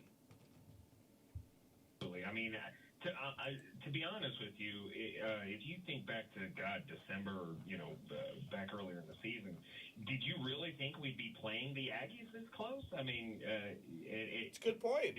Yeah, I mean, so clearly things are much different, and I think that's that's a matter of them. Some of the other callers were talking about them just playing together throughout the year. That eventually something has to start gelling. I am worried about when we step up the competition in the Mountain West. However, that does have there's two sides to that coin, right? Because players may also want to play against better competition. So, who knows? All I know is that there will be more money involved, and I certainly hope. I will say this: I heard you guys interview, or I heard Sports Talk interview Coach Scotty Walden the other day, and it sounds to me, I don't know if he was just talking for football. I think he was talking for the university. That they're starting to kick their NIL in gear. I can only hope smarter minds than me are figuring out a way to get blood from a turnip. So I really do hope they are stepping up that NIL because they're going to need to. I'm with you completely, my man. Hey, I appreciate you, Milkman. Thank you for weighing in. Thanks for calling in on MinerTalk here as we continue here on this evening. 915-505-6009. Let's do this. Before we get to more phone calls, let's pause 10 seconds for station identification. Whew, we haven't taken a break at all. We've been powering through a busy MinerTalk, an emotional MinerTalk after the Battle of I-10. New Mexico State defeats UTEP 67-63. Don't go anywhere. We'll be back in less than 10 seconds as you're listening to MinerTalk, brought to you by Jack in the Box right here on 600 ESPN El Paso. Streaming worldwide through the 600 ESPN El Paso mobile app. 600 ESPN El Paso is KROD El Paso, a Town Square Media station. 915-505-6009, along with Sal Montez, Zay Galindo, Chris Collins. I'm Adrian Broaddus. 600 ESPN El Paso is how you're listening to us. Our app, 600 ESPN El Paso as well. You can chat with us in real time. We've got messages on our app, including Robert, who said they lost in the last 5 minutes of the first half. Why they keep playing Horton, and all I can say is the refs are horrible. This is coming in from Jules. UTEP struggles aren't only attributed to NIL budget. We suck because we aren't an attractive program, and we aren't an attractive program because we suck. Joe Golding's style of play will never attract high-level talent, no matter how much money we're offering. If we got a bag for a player, someone's got that same bag and likely a better program. This is coming in from Drew. 2 weeks ago, I couldn't see us missing the conference tournament. Now, I don't even know if we'll get in. These are some of the darkest days for UTEP basketball. If we miss the tourney, is Golding out? I don't know, man. I thought at one point, earlier this year, that this was going south, like just in general, like really, really south, and then they pick back up. Like over the last 10 games or so, they've obviously been much more competitive. So you can't just obviously axe them right there. There's still time left in the season. I think there's still. I know where the fan base feels at right now. I know it's if you had to do just the popularity or where it was. I think in December, January, the popularity and the interest level was really low, Sal. And I think now, I would say it's just a little in limbo. It's kind of like, I don't know what to really make of that right there or that question. If they were to miss the CUSA tournament, what happens next? I think you have to factor in all the other side of it. And the fact that they just gave them an extension, the fact that buyout isn't cheap, the fact that, you go out there and you think for UTEP, to go out there and make a jump to the Mountain West takes a financial commitment. We just talked to Milkman. You're making a financial commitment and getting more NIL resources. These are the times I think for UTEP. You got to go out there and you got to think, how can you remain competitive? How can you continue to inspire your fan base or motivate your fan base moving forward? And those are all the things that are going to kind of play into factor or into all of the decision making going into the off season. And I think that's when we can truly evaluate things on who will stay and who will go. And you get a really good kickstart with these final 4 games, and I'm going to reel off who the Miners got. They got Middle, Western, Kennesaw, and Jacksonville State. And as far as Western and Kennesaw, that's places 3 and 4 in Conference USA.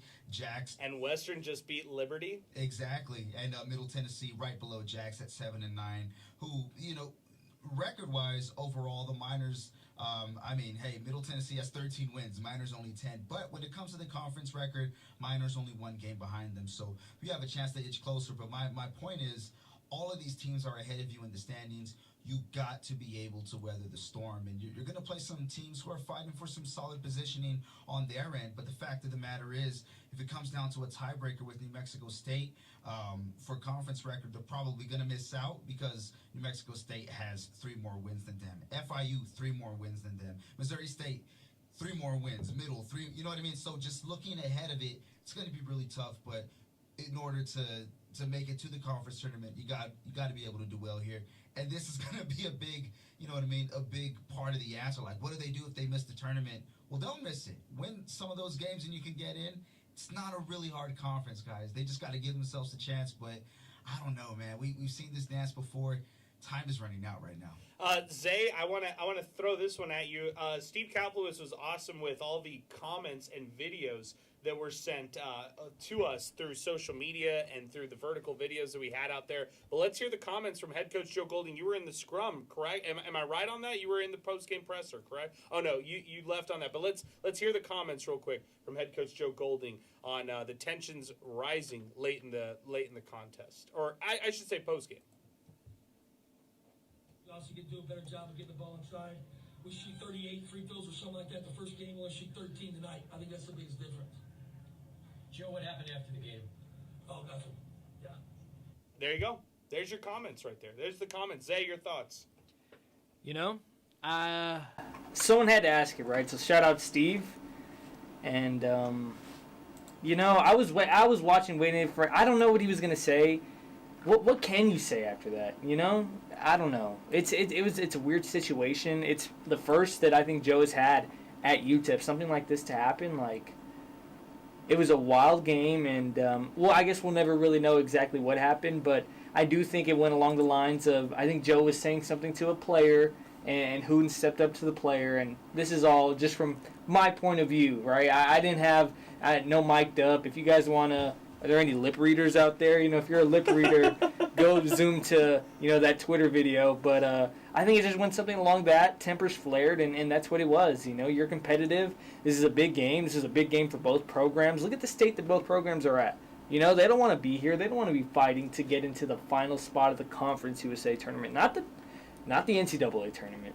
The Conference USA tournament. So, no one is happy after that loss, and yeah, I like that answer kind of. It's funny. Nothing to say. Nothing. Okay, let's go back to the phones. We got full phone lines. Let's first go to George, who's going to join us. Who's been patiently waiting. He's been hanging on with us for a while. We've got Brian, who's going to be joining us. We also have our pal Sidelines, Kevin Bazar, who's going to be joining us, and Enrique, who I saw not too long ago. So back to full phone lines we go here on MinerTalk, 915-505-6009, presented by Jack in the Box, open 365, 24/7, because Cravings don't have a curfew. If you're looking for a spot for some late-night munchies, check out Jack in the Box, our spot here on MinerTalk. Let's go back to George, who's joining us next. George, good evening, my friend. What's going on? Okay, so my voice is back, guys. My voice is back. And Orly, I have a bone to pick with you. Maybe we didn't win the conference championship or even NCAA championships, but just the fact that I'm a Miner fan and we beat the overstate rival, to me it was a big deal. And I enjoyed the game. I enjoyed that we went to overtime. I wish this game would have gone into overtime, and I'm pretty sure something along the lines of what happened at the last game. I was more than positive it was going to happen at this game, which is there was a scuffle in between the second half and the end of the game. I just knew that tensions were going to boil over. Why? Because it's a rival game. I mean, it's an MSU UTEP. Anyone that's been a UTEP fan knows that UTEP and MSU have no love lost, And I want to say something very quickly of what my perspective is of this team. I really have not seen a real clear identity of this team. Going back to Joe Golding and starting at UTEP, I saw a high-intensity team, very defensive-minded. I don't see that in this team. I don't see any real guard play. I see our big shooting, splashing, making some great effort, but like somebody said before, we're like a guard away from being a really talented team. I mean, this team is talented. You got Jamal, you got Kasim Watson, you got this really stacked Jones, Thomas. They're good, but I mean, you just need somebody that can gel everybody together. I don't know if you see that, but I do. And then on the defensive side, I don't see the hustle that I used to see. I don't see the intensity that these players, they lack it. They just are very lackadaisical. They just, they do pass the ball well, but I don't see the intensity that I saw before. I just think that Golding has plateaued and hasn't really picked up anyone that we can notably say that's an alpha that can be a game changer for this team. Yeah, I'm with you, George. And, hey, I appreciate your phone call, man. Thank you for weighing in. I'll say this, as far as the defense goes, when you look at the conference-only numbers by KenPom, UTEP is 10th in defense out of 12, and that's unheard of with UTEP basketball. Like, at least, you look back on that tough season they had under Golding in, 2022-23. They struggled that year. They had a losing season that year. But their conference-only numbers on defense were great. In fact, their KenPom numbers in the country were great that year. They were 14-18. They had a losing season. They were third in Conference USA in defense-only stats. And then in the country, they were 81st in overall defense. This year, when you look at their numbers, they're 208 in the country, 208th in the country on defense. And then on offense, you look at this, in conference-only numbers, you look at them, they're 10th. By Ken Palm. So there you go. Let's go back to the phones. It's Kevin who's going to be joining us next. 915-505-6009. Kevin Bazaar is back with us. Check him out on Twitter next or any social media platform. Sidelines UTEP. And he's now back with us here on MinerTalk. A tough loss here for UTEP in the Battle of I-10, Kevin. Where are you here with this one? And especially with the tensions boiling over in the postgame. First off, man, I think if Vegas were to bet on a Joe Golding versus Jason Hooten fight, I think Golding would be the heavy favorite. I'm not gonna. Oh, come on. Yes. When I saw that post-game little interaction, I was like, oh my god. You know, I haven't been talking the best about Joe Golding, but oh my god, man, I wanted to run through a brick wall after that because God knows what Hooten's telling his players. Because, I mean, you see Hooten on the sidelines. He's all dancing, tap dancing around and just yelling, screaming. He's very enthusiastic, you know. He's very competitive. And, you know, I dig that. I dig his competitive coach. But, you know, coming down to the postgame and just seeing Golding kind of just fired up, you know Hooten probably told him something that, like, really ticked him off, you know. So, man, I got to run through a brick wall for Joe Golding right now, guys. I don't know about you. Okay, all right. So you're very positive about this one, right? Like, this didn't bother you. For some of our callers, it bothered them, Kevin. It really bothered them, seriously. Guys, do you guys not? All right, so, I mean, no, I can't say this, but, like, if you guys didn't know, Don Haskins, he didn't get into fights with coaches and stuff, but, man, he would hackle with the officials almost on a daily basis or on an every night basis when they had a game at the Don. He would hackle with them. He would hackle with them all the time, and I get now new UTEP fans nowadays aren't kind of used to that, but, man, that's a coach that cares. That's a coach that cares about the program, coach that really cares about his players. I like seeing that. But granted, UTEP is 10-17 right now, guys. That's just not going to cut it. No, and they might miss the CSA tournament when it's all said and done, Kevin. So where do they go from here? Yeah. I don't know, man. I think UTEP athletics needs a whole overhaul. I think they really just got to take into consideration all their athletic coaches, you know, from volleyball, football, track and field. They got to really just take into consideration and kind of throw into their mind, like, okay, are we going to be competitive in the Mountain West next year, or are we going to just resume where we're at right now? Because, guys, we are 10-17 in an FCS football conference, like a call-up conference. And our football team is even worse than our basketball team. So at the end of the day, football and basketball are making your most money. You want to be competitive heading at least into year 2 or year 3, you know? And quite frankly, guys, being a 2-win football team or a 10-win basketball team just isn't going to cut in the Mountain West. So I really hope UTEP figures it out. Regardless if people want to fire Joe Golding or not, guys, I think we're at least stuck with him for another 2 seasons. All right. Pay him out of that contract. So, I mean, I guess just hang tight and let's just see what happens, right? Let's just see what happens, Kevin. Let's do it. Hey, I appreciate you as always, man. Thanks for calling in. Fiery call from you, Kevin. Good job today. There you go. That's our boy Kevin Bazaar who's joining us here on the phone lines. Let's go. Let's keep it moving. We got Brian who's joining us next. 915-505-6009. Man, we're really playing the hits. If Brian's calling us after some basketball, Brian, good evening. What's going on? Well, we lost again. That's par of the course for this UTEP team, but it just adds up to my terrible weekend because yesterday I got a citation and now UTEP loses. Oh, what'd you get the citation for? Oh, Brian. A rolling stop. Come on. Free Brian. That's bad on them. Fine, I'll get it dismissed with a driving safety course. I'm good. First time offender. Good job. Good job. Hey, you made it to what? 19, 20 years old for first offender? That's not bad. Yeah, anyway, like a lot of folks have said, there are lots of key players on this team, but they just don't seem to click. I've been a KJ Thomas fan for a while, but now that he's not really the point guard that we necessarily need, we need someone who's like larger and all that. And while KJ Thomas can be good off the bench for a few minutes, I do believe that if you do have a more powerful and stronger point guard, you'd have a solid team because guys like Jamal West, Kasim Watson, Caleb Blackwell, Elijah Jones, they can all add up and make good plays, but if it doesn't all click together, then you're left with a 10-17 basketball team. And that is just embarrassing, if you ask me. Wow. Yeah. Brian, where do they go from this? What happens next?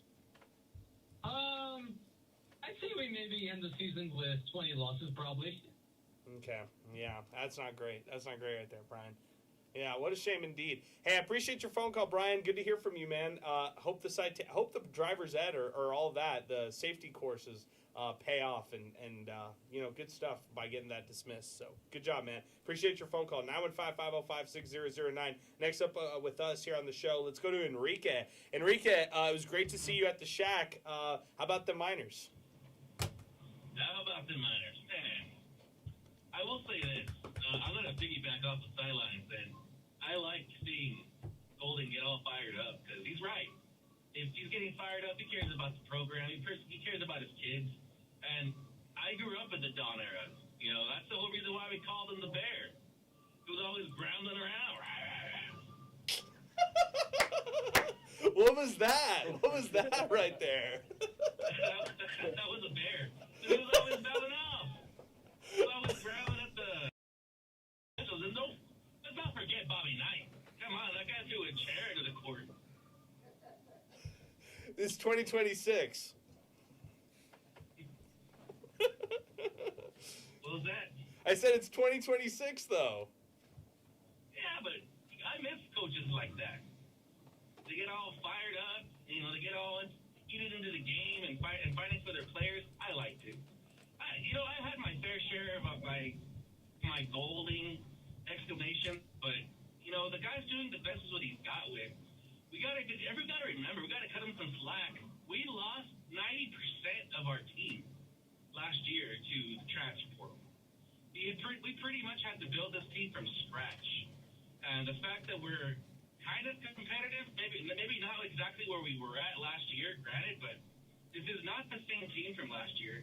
It's a 90-95% completely different team.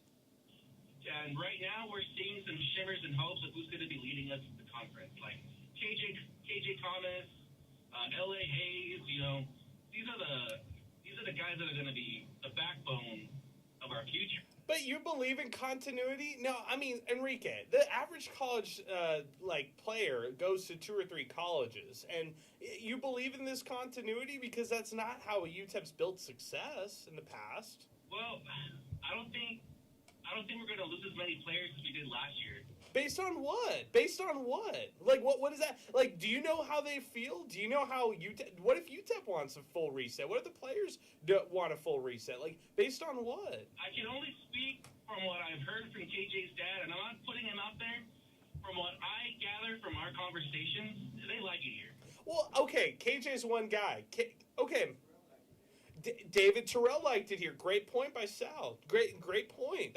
David Terrell liked it here. And before David Terrell, there was a lot of other players here who liked it. It's just college basketball. It's just the law of averages. It's attrition. That doesn't just happen at UTEP. It happens everywhere. So just to say, I think what you can do after this season, Enrique, is pick 3 or 4 guys that you realistically think that could return to this roster or this team, and then base it off that. But to just say, hey, they've got all these guys who they're going to bring back next year, and then they can get more recruits to put around them.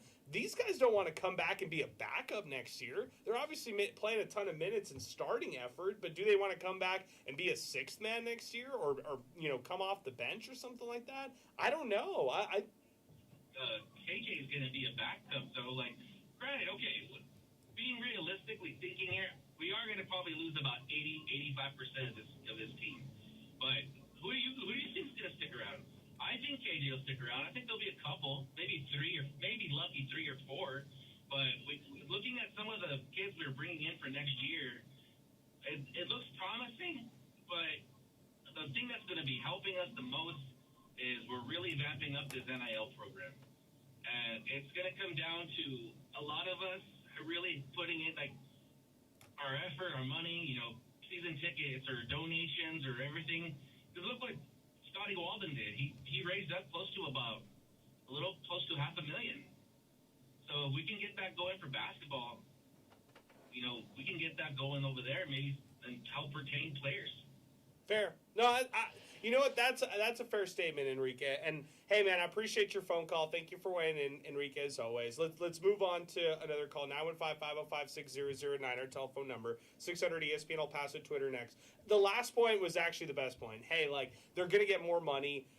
They have an ability to retain, but Zay, I just think it's tough to just go out there on the limb and say, like, hey, these guys are definitively back, especially right now into the season. We haven't even hit the full stretch. Like, adversity has hit a lot of these players, including tonight, KJ Thomas. And so I think we just have to be careful when it comes to I think it's fun and it's fair for us to make assumptions or think like, hey, this guy might come back, or this guy has a chance to return, or whatever. Like, that's okay. And if I had to make my short list, I'd say realistically and based on, things that Enrique was just saying for NIL purposes or whatever, you could look at guys like KJ Thomas, sure, fine. But maybe you have to make a wish list between the likes of Caleb Blackwell, Kasim Watson, and Elijah Jones, who are all eligible to return for a final season at UTEP.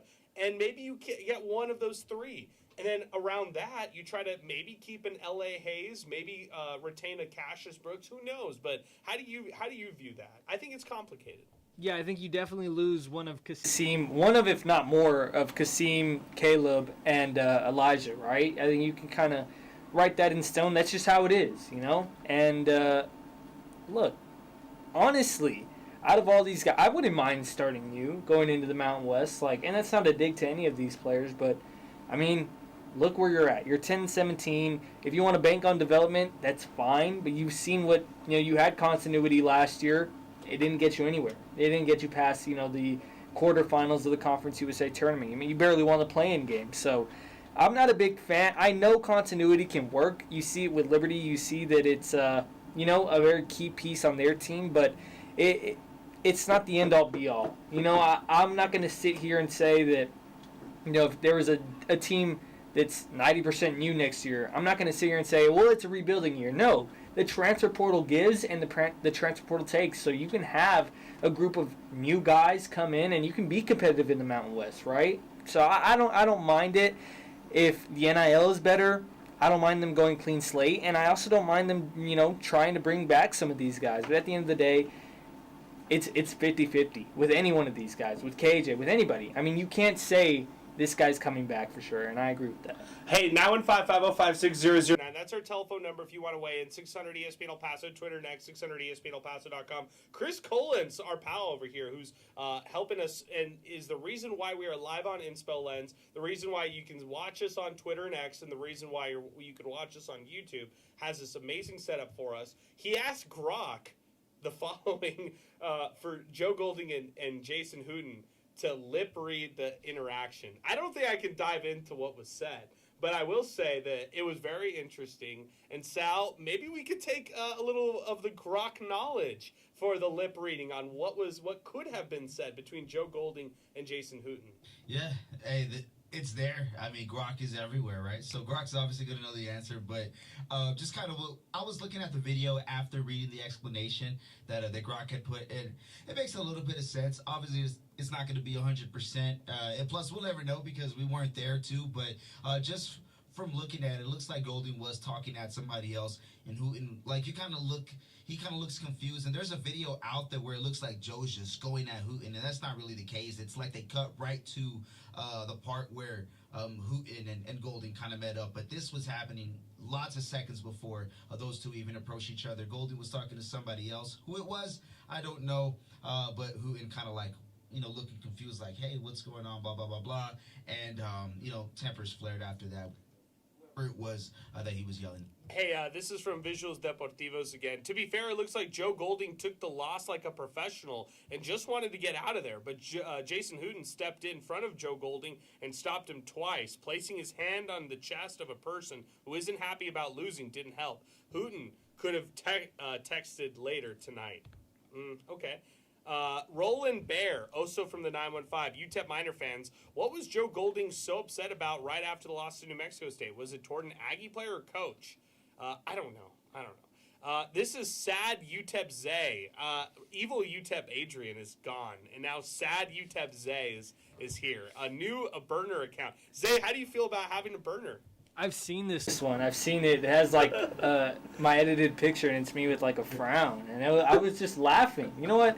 I was happy. You know, everybody got a burner but me, so I'm glad to be part of the fun. He says, this sucks so much. KJ, what happened, my guy? I was a long truther for so long. We need to win more or else we are beyond screwed. Hashtag MinerTalk. Hashtag no way Zay. Hashtag Sal is not my pal. That's awesome. Oh, it's so good. That is so good. Pinky says, Coach Cox pushed Joe Golding back. Pinky also said NMSU is an on-campus university, while UTEP is a commuter university. What I'm saying is New Mexico State has about 20 dorms right next to all the sports complexes, so nothing to do but all the sporting events. UTEP only has athletic and student dorms for foreign students. Just saying, hashtag MinerTalk. It is a commuter school. I mean, Zay, you could attest to this. You're a student at UTEP. There's a lot of people who go to school and then they go home. Like, that's just, it's been the case when I was at school. It was the case when Sal was at school, and it's still the case now. Yeah, and I just don't think that, you know, a lot of students care about basketball. You know, even with football, you'll have a solid student section. I haven't seen, like, a single good student section this whole year for basketball. Like, it's been absolutely terrible. So, yeah, I agree with Pinky. Okay, more comments coming in. This is from this coming in from Chris Banks. You guys got to ask Colin Deaver. He seems to be in the middle of all of these scrums. I think he's UTEP's get back guy. LOL. I said it, dude. He needs sign him up right now. He is the ultimate get back guy, whatever you want to call that. This is from Asher Wildman, who is a former local TV sports reporter here in El Paso. Another poop hire by UTEP. Quite the run between football and basketball that they're on. This is coming in from the likes of Joe Chacon. Wow. Haven't seen Joe Chacon in a while.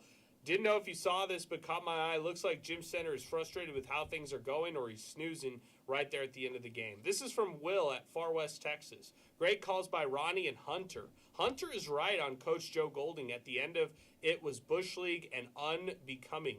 With Jerome Tame's situation and the eventual case, could Jim Center fire with cause? No. I'm not going that far. Anybody want to like go against me, or anyone want to say anything? I don't want to. No, there's no chance. I think there's 4 games left. For cause? No, come on. That's ridiculous. Come on, guys. Like, yeah, he yelled. There was some tempers flare. I mean, Jerome Tang was like, these guys should never wear the Kansas State jersey ever again. Even then, like, soft. Yeah, it's soft. Come on, guys. Like, let's have some intensity. I know UTEP's 10-17. I know people, you know, I know where you stand on Coach Golding, but it's not that deep. It really is not that deep. I can't even believe we got that. I know that people are like I'm gonna sound like a backer or whatever, but I can't believe we got that one right there. But I did want to read it, and I did want to mention it. So either way, let's keep it moving. 915-505-6009, our telephone number. If you've been waiting to get in on the program, 600 ESPN El Paso, Twitter and X, our app, 600 ESPN El Paso, or our phone lines, 915-505-6009. Drew checking in late. I'm tired of people acting like UTEP's only team that has to deal with the transfer portal. Stop making excuses and demand that our coaches and administrators adapt.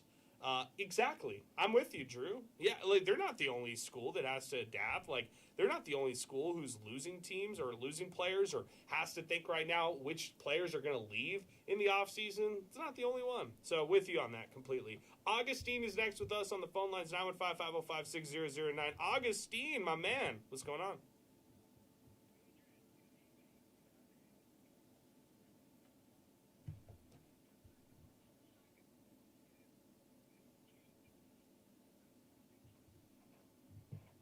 Calls and tweets and all that, and I just say the following: there will be no such thing as legacy players anymore.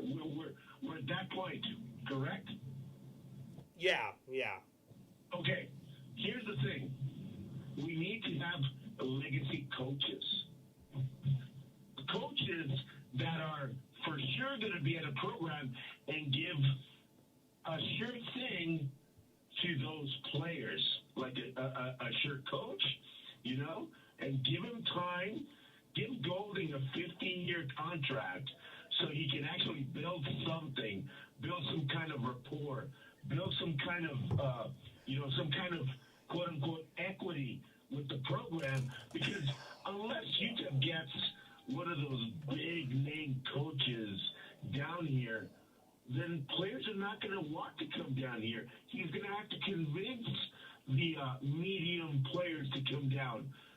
You give him time, then players will think, well, wait a second, there's some consistency down there at UTEP. At least that. Are we ever going to get one of those big here? No, I don't think so. So the thing is, with the NIL era, which is basically the rebuild era, the rebuild every year, as you guys have said it. Where is this going? Why not give a coach the time needed to build his name along with the school? Because you're insane. I don't even want to entertain this. I got to stop this. I got to stop this madness. Augustine, you were on a good run. You had some sensible calls, but then you had to take the car and steer it off the freeway. What is going on here? I'm just saying there's no such thing as legacy players anymore, because players are going to come and go with NIL and NIL money. So why not try to build a coach? And UTEP will have to build him from scratch, because I don't know what kind of coaches we can demand to come to UTEP. So we got Golding. So why not build around Golding right now as a program, a city, and a region to rebuild with this guy and say, you know what, man, we're going to be with you for the next 15 years so you can build up and build a good program. We can't do this. I'm sorry. I tried. There's no way. I can't even respond. Any response to this one, guys? I can't respond. We're a third of the way there. You know what I mean? So is it a 15-year extension or 15 years total? Because if so, just another extension for nearly a decade. I see the vision. I can't entertain this. At all. This was terrible. Come on, Augustine. You had a good run of calls not too long ago, and you drove the car off the freeway. Yeah, or off whatever. Off Trans Mountain. Yeah, off I-10 after the Battle of I-10. Off Trans Mountain after you're trying to get back home. Something like that. This is terrible. Come on, Augustine. What's going on here? Guys, I just got a couple final points to hit on. If anybody wants to call in and chime in with any thoughts, 915-505-6009. Okay. The game started with Blackwell's 11 points in 6 minutes. You guys could jump in anytime. Anytime you guys, I'll have your mic hot, Zay, and you jump in as well, Sal, anytime you want. Okay. Caleb Blackwell had 11 points in the first 6 minutes. It was Jamal West Jr. and Caleb Blackwell who had all 15 points when the Miners were up 15-10 early in the game. KJ Thomas missed 3 straight three-pointers, and he had a turnover in a stretch when the Aggies started to rally back. Miners were up 17-12. Then the Aggies started to rally back. They took the lead 29-22. The halftime score was 35-25, which was mind-blowing to me. Like, the tip-in at the end was just ridiculous. And another game, just chalk it up, another game in which the Miners just close out the first half in not the right way, like in just the complete opposite way that you want to do it. When the Miners led 17-12, the Aggies flipped the script and they outscored UTEP 23-8 to close out the first half right there. That was deflating going into halftime. But you credit the Miners for battling back to start the second half. UTEP 15-11 outscored the Aggies. A shot clock violation and a goaltending that wasn't called, like a phantom one, and the Aggies get this tip in, and then they're up 46-44. Miners then went on a 19-11 run, which they were outscoring the Aggies in the second half. And you felt good if you were a Miner fan. They were down by just a basket. New Mexico State then started to distance themselves 57-50. I was worried. This is sound the alarms, because this is right under 5 minutes. And guess who comes in off the bench? Guess when the Miners had zero momentum off the bench from any of their guards, who comes in off the bench and splashes a three? Oh, you guessed it. I didn't even have to watch this game, and I can tell you who it was. Who was it, Zay? L.A. Hayes. And Hayes himself played great off the bench. He really contributed. So it was just back and forth down the stretch. But let me just say this. For L.A. Hayes to come in off the bench and hit a three in a pivotal stretch, that's a huge plus. Like, he has some deficiencies as a guard, but come on. Like, that was huge right there for him. And then Aggies are up 59-53, and I'm thinking, I don't know. I don't see it. But right out of a timeout, Kasim the Dream Watson hits a three-pointer. So then it's 59-56. Okay, the Aggies score back-to-back. It's 63-59 after a Caleb Blackwell three-pointer. This was also by desperation. Under 90 seconds to go. And I was just like, I don't know. Their defense is just not holding them the way that they needed to. But on the following possession, right after Caleb Blackwell hit that three, the Miners held. I actually attribute it as a bad possession by the Aggies down the stretch. Miners get the ball back. Jamal West Jr. makes some free throws. So if you're doing the numbers right, 63-61. And then New Mexico State able to make that huge shot by Jamel Jones. And he's going up against KJ Thomas. Thomas has the hand in his face. So anybody wants to knock Thomas tonight, knock him for the 0 for 7 from beyond the arc. Knock him for the 2 turnovers, no assists. Knock him for all that, right? Don't knock him for that defense on that final possession. That just takes a difference maker, a game changer like Jamel Jones. And you know what? If when you're playing pickup basketball, Zay, and you're going up one-on-one against somebody, as a defender, all you can do is have that hand in that guy's face. And sometimes the other guy just makes the shot. And that's just basketball. That's truly what this sport is. Yeah, I mean, last game, Jamel Jones, last battle by 10 in the Haskins Center, he had a big shot like that late, and obviously NMSU doesn't end up winning. Or you know what? It wasn't Jamel Jones. What am I talking about? It was Colin Porter, and KJ Thomas had that assignment too, and he had a late dagger. It's a mid-range shot, and it was good defense from KJ Thomas, and he just said, you just got to, smack him on the behind and say, good shot. There's not much else you can do, right? In that possession, KJ Thomas is all up in his face. I mean, he just got to his spot, Jamel Jones got to his spot. He loves that, free throw line jumper, turn around, that was a dagger, That's how it is. That's basketball. Yeah, I agree. It's basketball, 100%. And Sal, I mean, any thoughts on the final possessions, final stretch of this one for New Mexico State, kind of closing it out when it really mattered? Yeah, they both teams kind of played the way that they drew it up in that sense. Get a hand in Jones' face, and Jones, doesn't matter if there's a hand in your face, pull up. Wasn't able to make some of those shots down the stretch the other night here in El Paso, but he was able to do it here, and we talk like 50-50, right? Well, this was that other side of it that went their way. Sometimes there's nothing you can do, man. It was just his night. And we knew this about Jones.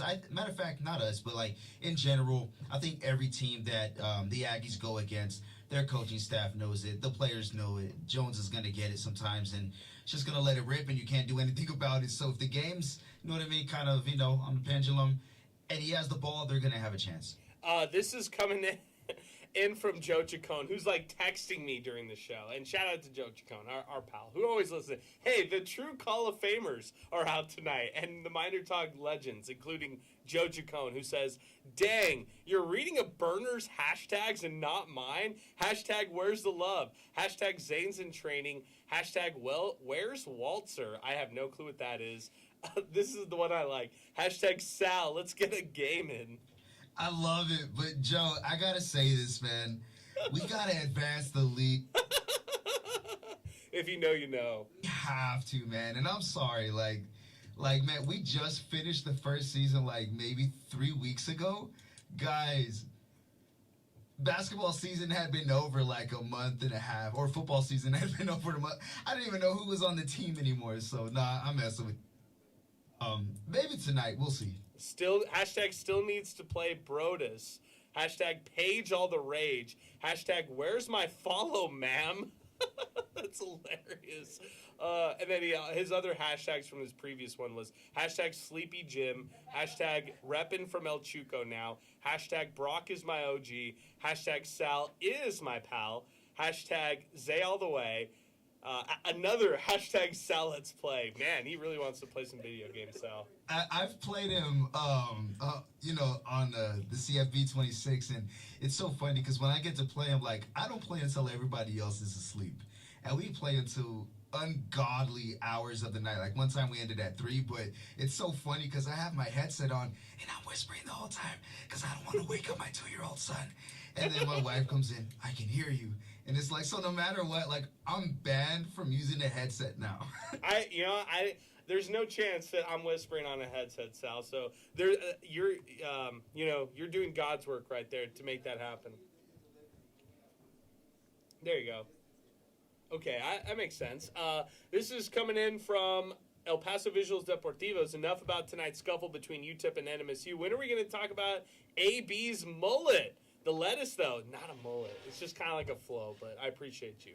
And then Augustine says, is this right? Analysis meltdown. Yes, that is right. A couple other final points I want to hit on, and then we can kind of wrap up the show. We've been on MinerTalk forever, guys. So Zay got all the way out here, and now he's been here for over an hour. That's how long we've been on MinerTalk. So this is a couple other things I want to hit on. Mountain West is going to do a really innovative streaming deal here, and I actually saw the news about this one. I don't know if you guys got a chance to see this one. It was actually pretty interesting right here. Got a chance to read the news that Conference USA is I said Conference USA. Guys, I'm so locked in on Conference USA. Sadly, still, I'm still with this league. All right, Mountain West, the real conference, right? The Mountain West is putting together this awesome streaming deal that players are going to actually be able to share their social media from this, I think this past game for UNLV basketball. And based on the viewerships that happen on the game itself, players will actually get to capitalize on streaming revenue income. So the Mountain West is what I'm trying to say is they're extremely innovative in trying to get their student athletes more compensation through things like NIL. And they're approaching things like streaming. So let's say Zay is one of the players on UNLV. He might tweet something he might post something on his Twitch account that says, hey, watch UNLV versus Colorado State by clicking this link for free. People click on the link. They watch the full game. They're watching all the commercials. And then as a result, Zay, who's on UNLV, gets a check at the end of it for all the people who ended up watching it based on his account. I was watching this today and I was seeing this. I was like, this is so innovative. In a world where Conference USA is going backwards, left and right, in all the things that they're doing, they're going after FCS teams. And I'm not talking about North Dakota State. No. I'm talking about teams who are making a financial investment to join or jump up to Conference USA from the FCS ranks. And like the Delawares of the world, the Missouri States of the world, those teams. Not like North Dakota State, who's winning FCS championships left and right. Mountain West is doing innovative stuff. Conference USA is stuck in limbo or stuck wherever. And as soon as Liberty leaves this conference, or as soon as La Tech goes over to the Sun Belt in 2027, and this conference only has 10 affiliates moving forward, I just don't see it lasting. And I like the fact that UTEP is going into a conference that is sustainable, that is trying to have more innovative moves on their side and more momentum on their side for just cool things. So I'm a big fan of the streaming rights. I'm a big fan of Mountain West. And I think, you know what, Sal? Forget the calf tat for the MinerTalk one. I think I might have to get the calf tat of the Mountain West because I'm all in on this conference. You know what? I like it. It's very innovative, but I was cracking up back here because I'm thinking, like, they're literally just looking at the rules like, what could we not do 10 years ago? Okay, let's do that exact thing Yes. and share the revenue. So it's interesting how the ball is starting to... how the ball's being picked up after it started rolling a couple years ago. And I like it, but we're seeing ideas from the conference, and UTEP hasn't even stepped foot in the Mountain West yet, and you're seeing more creativity, in the span of maybe 2-3 weeks than maybe we saw in a decade, or maybe the entire tenure of Conference USA since UTEP's, got in Conference USA. I like it, man, and this is just the beginning. Now it's going to be on UTEP to pick it up as well and see what they can do.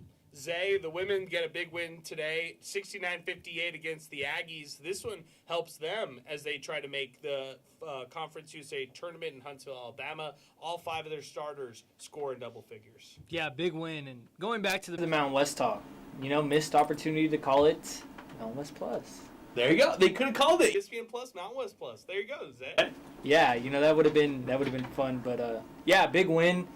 Surprising win. I know that they took care of business here at the Haskins Center, and then today you go up the road and they were just dominant. After that first quarter, they looked good. They were the better team, and if you would have told me like last week that the UTEP women's team probably has a better chance to make the Conference USA tournament than the men's team, I probably would have laughed because they were on completely different trajectories. Even granted, they're both struggling programs, struggling teams, but it looked like UTEP men, they were like, almost a lock. And it's hard to say that when this conference has been so competitive. But I had no faith in the women's squad, so they proved me wrong today. Big win against the Aggie team, and they sweep them. Yeah, it was impressive that they actually did that. They completed the sweep. They go on the road. They get it done today. So shout out Keith Adams and company for getting it done. Conference USA standings as it is right now, Sal. Delaware in dead last. They're 5-11 in this conference right now. Dead last. They're probably missing the tournament. That almost might be an E. We might be able to put the E next to them for eliminate very soon at least. But here's where it's a log jam. FIU 6-10, New Mexico State Aggies 6-10, UTEP Miners 6-10. How do we decide tiebreakers? I don't know. I don't know. The tiebreakers are decided is overall record. Really? Next step. So if it ended today, UTEP is looking out when it comes to the Conference USA tournament. Oh, yeah. Delaware last place. Who the Miners have the tiebreaker over. And it's all fine and dandy, but when we look at it, they're just one win better than Delaware overall and in conference. Then New Mexico State, who, and you mentioned FIU, that trio with 6-10. But although the Miners split with them, what's killing the Miners is FIU having a 13-14 record, which isn't even impressive, by the way, and the Aggies at 13-13, which is extremely disappointing by their standards. So they're 3 games behind them overall, and that's going to be the type. Those guys. UTEP, the only team, with 10 wins, in Conference USA. Everybody else, other than Delaware, at 13 or more. So that's a big hill to climb when there's 4 games left and you're 3 games back in the quote unquote tiebreaker, I guess. That's a big hill to climb. The other part about it is there's only 2 games that separate UTEP, who's currently right now tied for second to last. I would say tied for whatever that last spot is. And Kennesaw State, who's 8-8, and La Tech, who's 8-8, and Jack State, who's 8-8. 2 games separate them. So Zay, things flip every single week in Conference USA. You just got to make sure you're trending upwards in the final stretch. I just don't like this final stretch for UTEP. Middle Tennessee, Western Kentucky, Kennesaw State, Jack State. 1 out of those 4, like UTEP gets, 2 out of those 4 would be huge. That almost guarantees you in the tournament, but I don't know. Yeah, and shout out Sal, because it is the record for 3+ teams, but it's only the best team. So out of FIU, NMSU, and UTEP, who has the best overall record? The best overall record as it stands right now is New Mexico State, 13-13. Yeah. So it would be them getting in, and then for that last spot, it would then go to a 2-team tiebreaker, which is decided, and this is from our guys at the Towel Rack, Western Kentucky. Yeah, shout out them. It's the record versus the top teams in the conference. So this is how it's explained. Come on. If they split their games, the record against the highest placed team in the standings is compared, continuing down the standings until the tie is broken. And if the tie persists, then the team with the superior net rankings or further tiebreakers may be used. I hate this. Just give me the coin toss. Just give me, the Texas high school coin toss. This is horrible. Off too is like if that is the case, I'm looking at the top team. What's UTEP's best win, Sal? What, like, seriously? Middle Tennessee, Jack State? Jack State, that's it. Not against La Tech. They haven't played in Kennesaw, so we'll see. I mean, that still remains to be answered. But had it against Sam Houston. Had it against Sam Houston, which is a shame. Had it against Liberty. and Liberty was close. But looking at New Mexico State right here, they got a win over La Tech. Jack State, who UTEP also beat, they got a win over Western Kentucky. So all of those teams against them, ahead of them in the standings. And who's the other one? It was FIU. Let me look here. As far as their best wins, they beat Louisiana Tech. They beat Missouri State. They beat Middle. Obviously, they beat New Mexico State as well in UTEP. But they swept New Mexico State, rather. So that's also important to note, too. They have a tiebreaker over New Mexico State. If they can end, with the same record, or obviously if they're one game better, then they'll get it. Teams have better resumes against the quote-unquote top teams in the country. I hate this. I hate Conference USA. You know what's going to happen is, like, in the middle of that final game, the finale, if UTEP's, like, teetering on whether or not they're going to make it, and maybe they're not going to make it against Jacksonville State, Conference USA is just going to start deleting UTEP out of their contacts. Like, Judy McLeod will have no recollection. She'll never come out here, West Texas. She'll fly into Las Cruces. She'll fly into Albuquerque before she flies back into El Paso. She's done. She's out. Like, the breakup will happen right there. It's like a breakup over text, you know? It's like you break up with your boyfriend or girlfriend or significant other over text. So you know how you were like, give a 15-year extension. Consistency is key. I present to you Judy McLeod. There you go. There you go. It's over, Zay. Maybe even very soon. Sooner than UTEP fans would like. But you're reading kind of the writing on the wall. Things have to really break right for UTEP. I want to see the probability chart by Conference USA Roundtable after this one, because it's not going to look good. Yeah, and the way to avoid this is to win, right? You control your own destiny as of now. You don't need any help. You just have to win games. And, you're playing a tough schedule, as is the UTEP women's. They're actually playing a way harder schedule than the men. So, for both squads, it's in limbo right now, but at least one team got it done tonight and furthered their hopes. Yeah, man, this is, that's exactly right. Winding it down, let's just final couple thoughts. Shout out to Aaron Jones, Showtime Worldwide. They stepped in to El Paso. They did the Capsule 2 drop. We were out there today. Shout out to Chase Golding, who was rocking the MinerTalk hat. I saw that on the broadcast. So shout out to Chase Golding, son of head coach Joe Golding, who is actually a baller at Coronado. So I love covering him in football, and great baseball player. He also has some good basketball to him too. He all-around athlete. So shout out Chase Golding. Also, we talked about the Liberty loss already, so I'll say that. We already talked about how I thought it was the best broadcast crew on ESPN Plus with Adam Young and Russ Bradford. I love those two guys. I thought they were excellent. And quiet finish for Caleb Blackwell. I mean, he had that big three-pointer late, which I talked about was very important. But other than that, in the second half, very quiet for him after those 11 points that he put up. And, he finished the game in this one with 18 points, but 11 in the first 6 minutes of the game.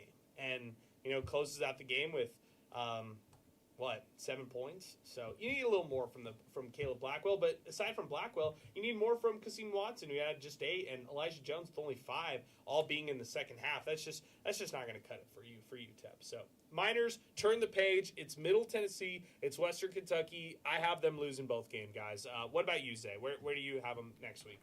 I have the split. This team is, I know it's the cliche, but, they were in it. They've been in a lot of games, and I just feel like they're going to snag one on the road. I know that people are really on the fence about them. I'm not going to try and talk you into it. I can barely talk myself into it, but I do think they split this. Yeah, I think, Sal, let's get your thoughts when it's all said and done. It's going to be tough. It's one of the tougher road trips for anybody in the conference. So, I don't know, man. I don't think so. Yeah, I'm going to go with 0. I'm going to go with 0 for 2. But, hey, with a chance to come back home and win both games and get into the CUSA tournament. So, let's see what happens. But that'll do it for us here on MinerTalk, guys. Late night edition of MinerTalk, probably our longest show here for basketball all season. First off, I want to thank Sal Montez adjusting to the show today. We had a little technical difficulties early. We were battling through it. We were weathering the storm, Sal, as we say for UTEP basketball. We were weathering the storm, and we made it happen. Special thanks to Zay Galindo. He was on site, taking photos, making sure everything looked great out at the Pan Am Center, and then rushed over here after the game, after the post-game skirmish or the tempers flaring. And then special thanks again to Chris Collins from Inspo Lens. We're live on Inspo Lens, Twitter, X, the YouTube side of things. I'll post a YouTube link as well tomorrow, so anybody who missed out today can go back and watch the entire edition of Miner Talk. And special thanks to Jack in the Box, our presenting sponsor here on Miner Talk. Open 24/7, 365 because cravings don't have a curfew. Shout out to Thomas Adams Apparel. I'm rocking the Thomas Adams Apparel Miner Talk hat right now. We're going to drop these this week as far as more information on them for NIL and more how these will go back to support NIL and UTEP student NIL, which I love. And so we'll talk about that more this week here on Sports Talk and on Miner Talk. So really excited about that. But that'll do it for us here on Miner Talk. Special thanks to everybody here in the building. We'll be back in action Thursday. Miners going up against Middle Tennessee on Thursday. And then Saturday against Western Kentucky. We'll have all of it for you here on 600 ESPN El Paso. For Zay Galindo, for Chris Collins, for Sal Montez, I'm Adrian Broaddus. We are signing off tonight and saying so long. Thanks for listening to Miner Talk, brought to you by Jack in the Box, right here on 600 ESPN El Paso.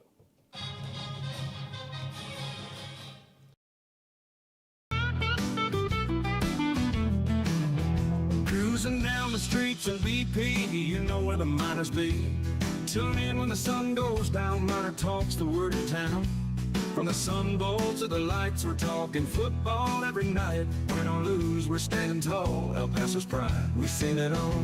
Miner Talk, we're keeping it real. Every play, every drill. From the field to the mic, we're all in, ready to strike. El Paso nights, the stars so bright. Miner Talk's got the spotlight. Orange and blue, we never stall. Talking Miners standing tall. Franklin Mountains in the back, with the Miners on the attack. We break it down every snap. With every fan, we bridge the gap. The Rio Grande that flows so wide. Miner Talk's our city's pride. From the lows to the heights, we're here for those game nights. Miner Talk, we're keeping it real. Every play, every drill. From the field to the mic, we're all in, ready to strike. El Paso nights, the stars so bright. Miner Talk's got the spotlight. Orange and blue, we never stall. Talking Miners standing tall.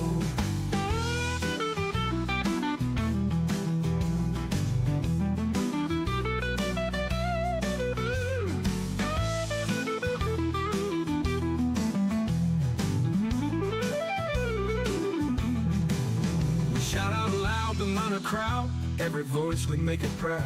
From the heart of El Paso, wherever Miners let them know.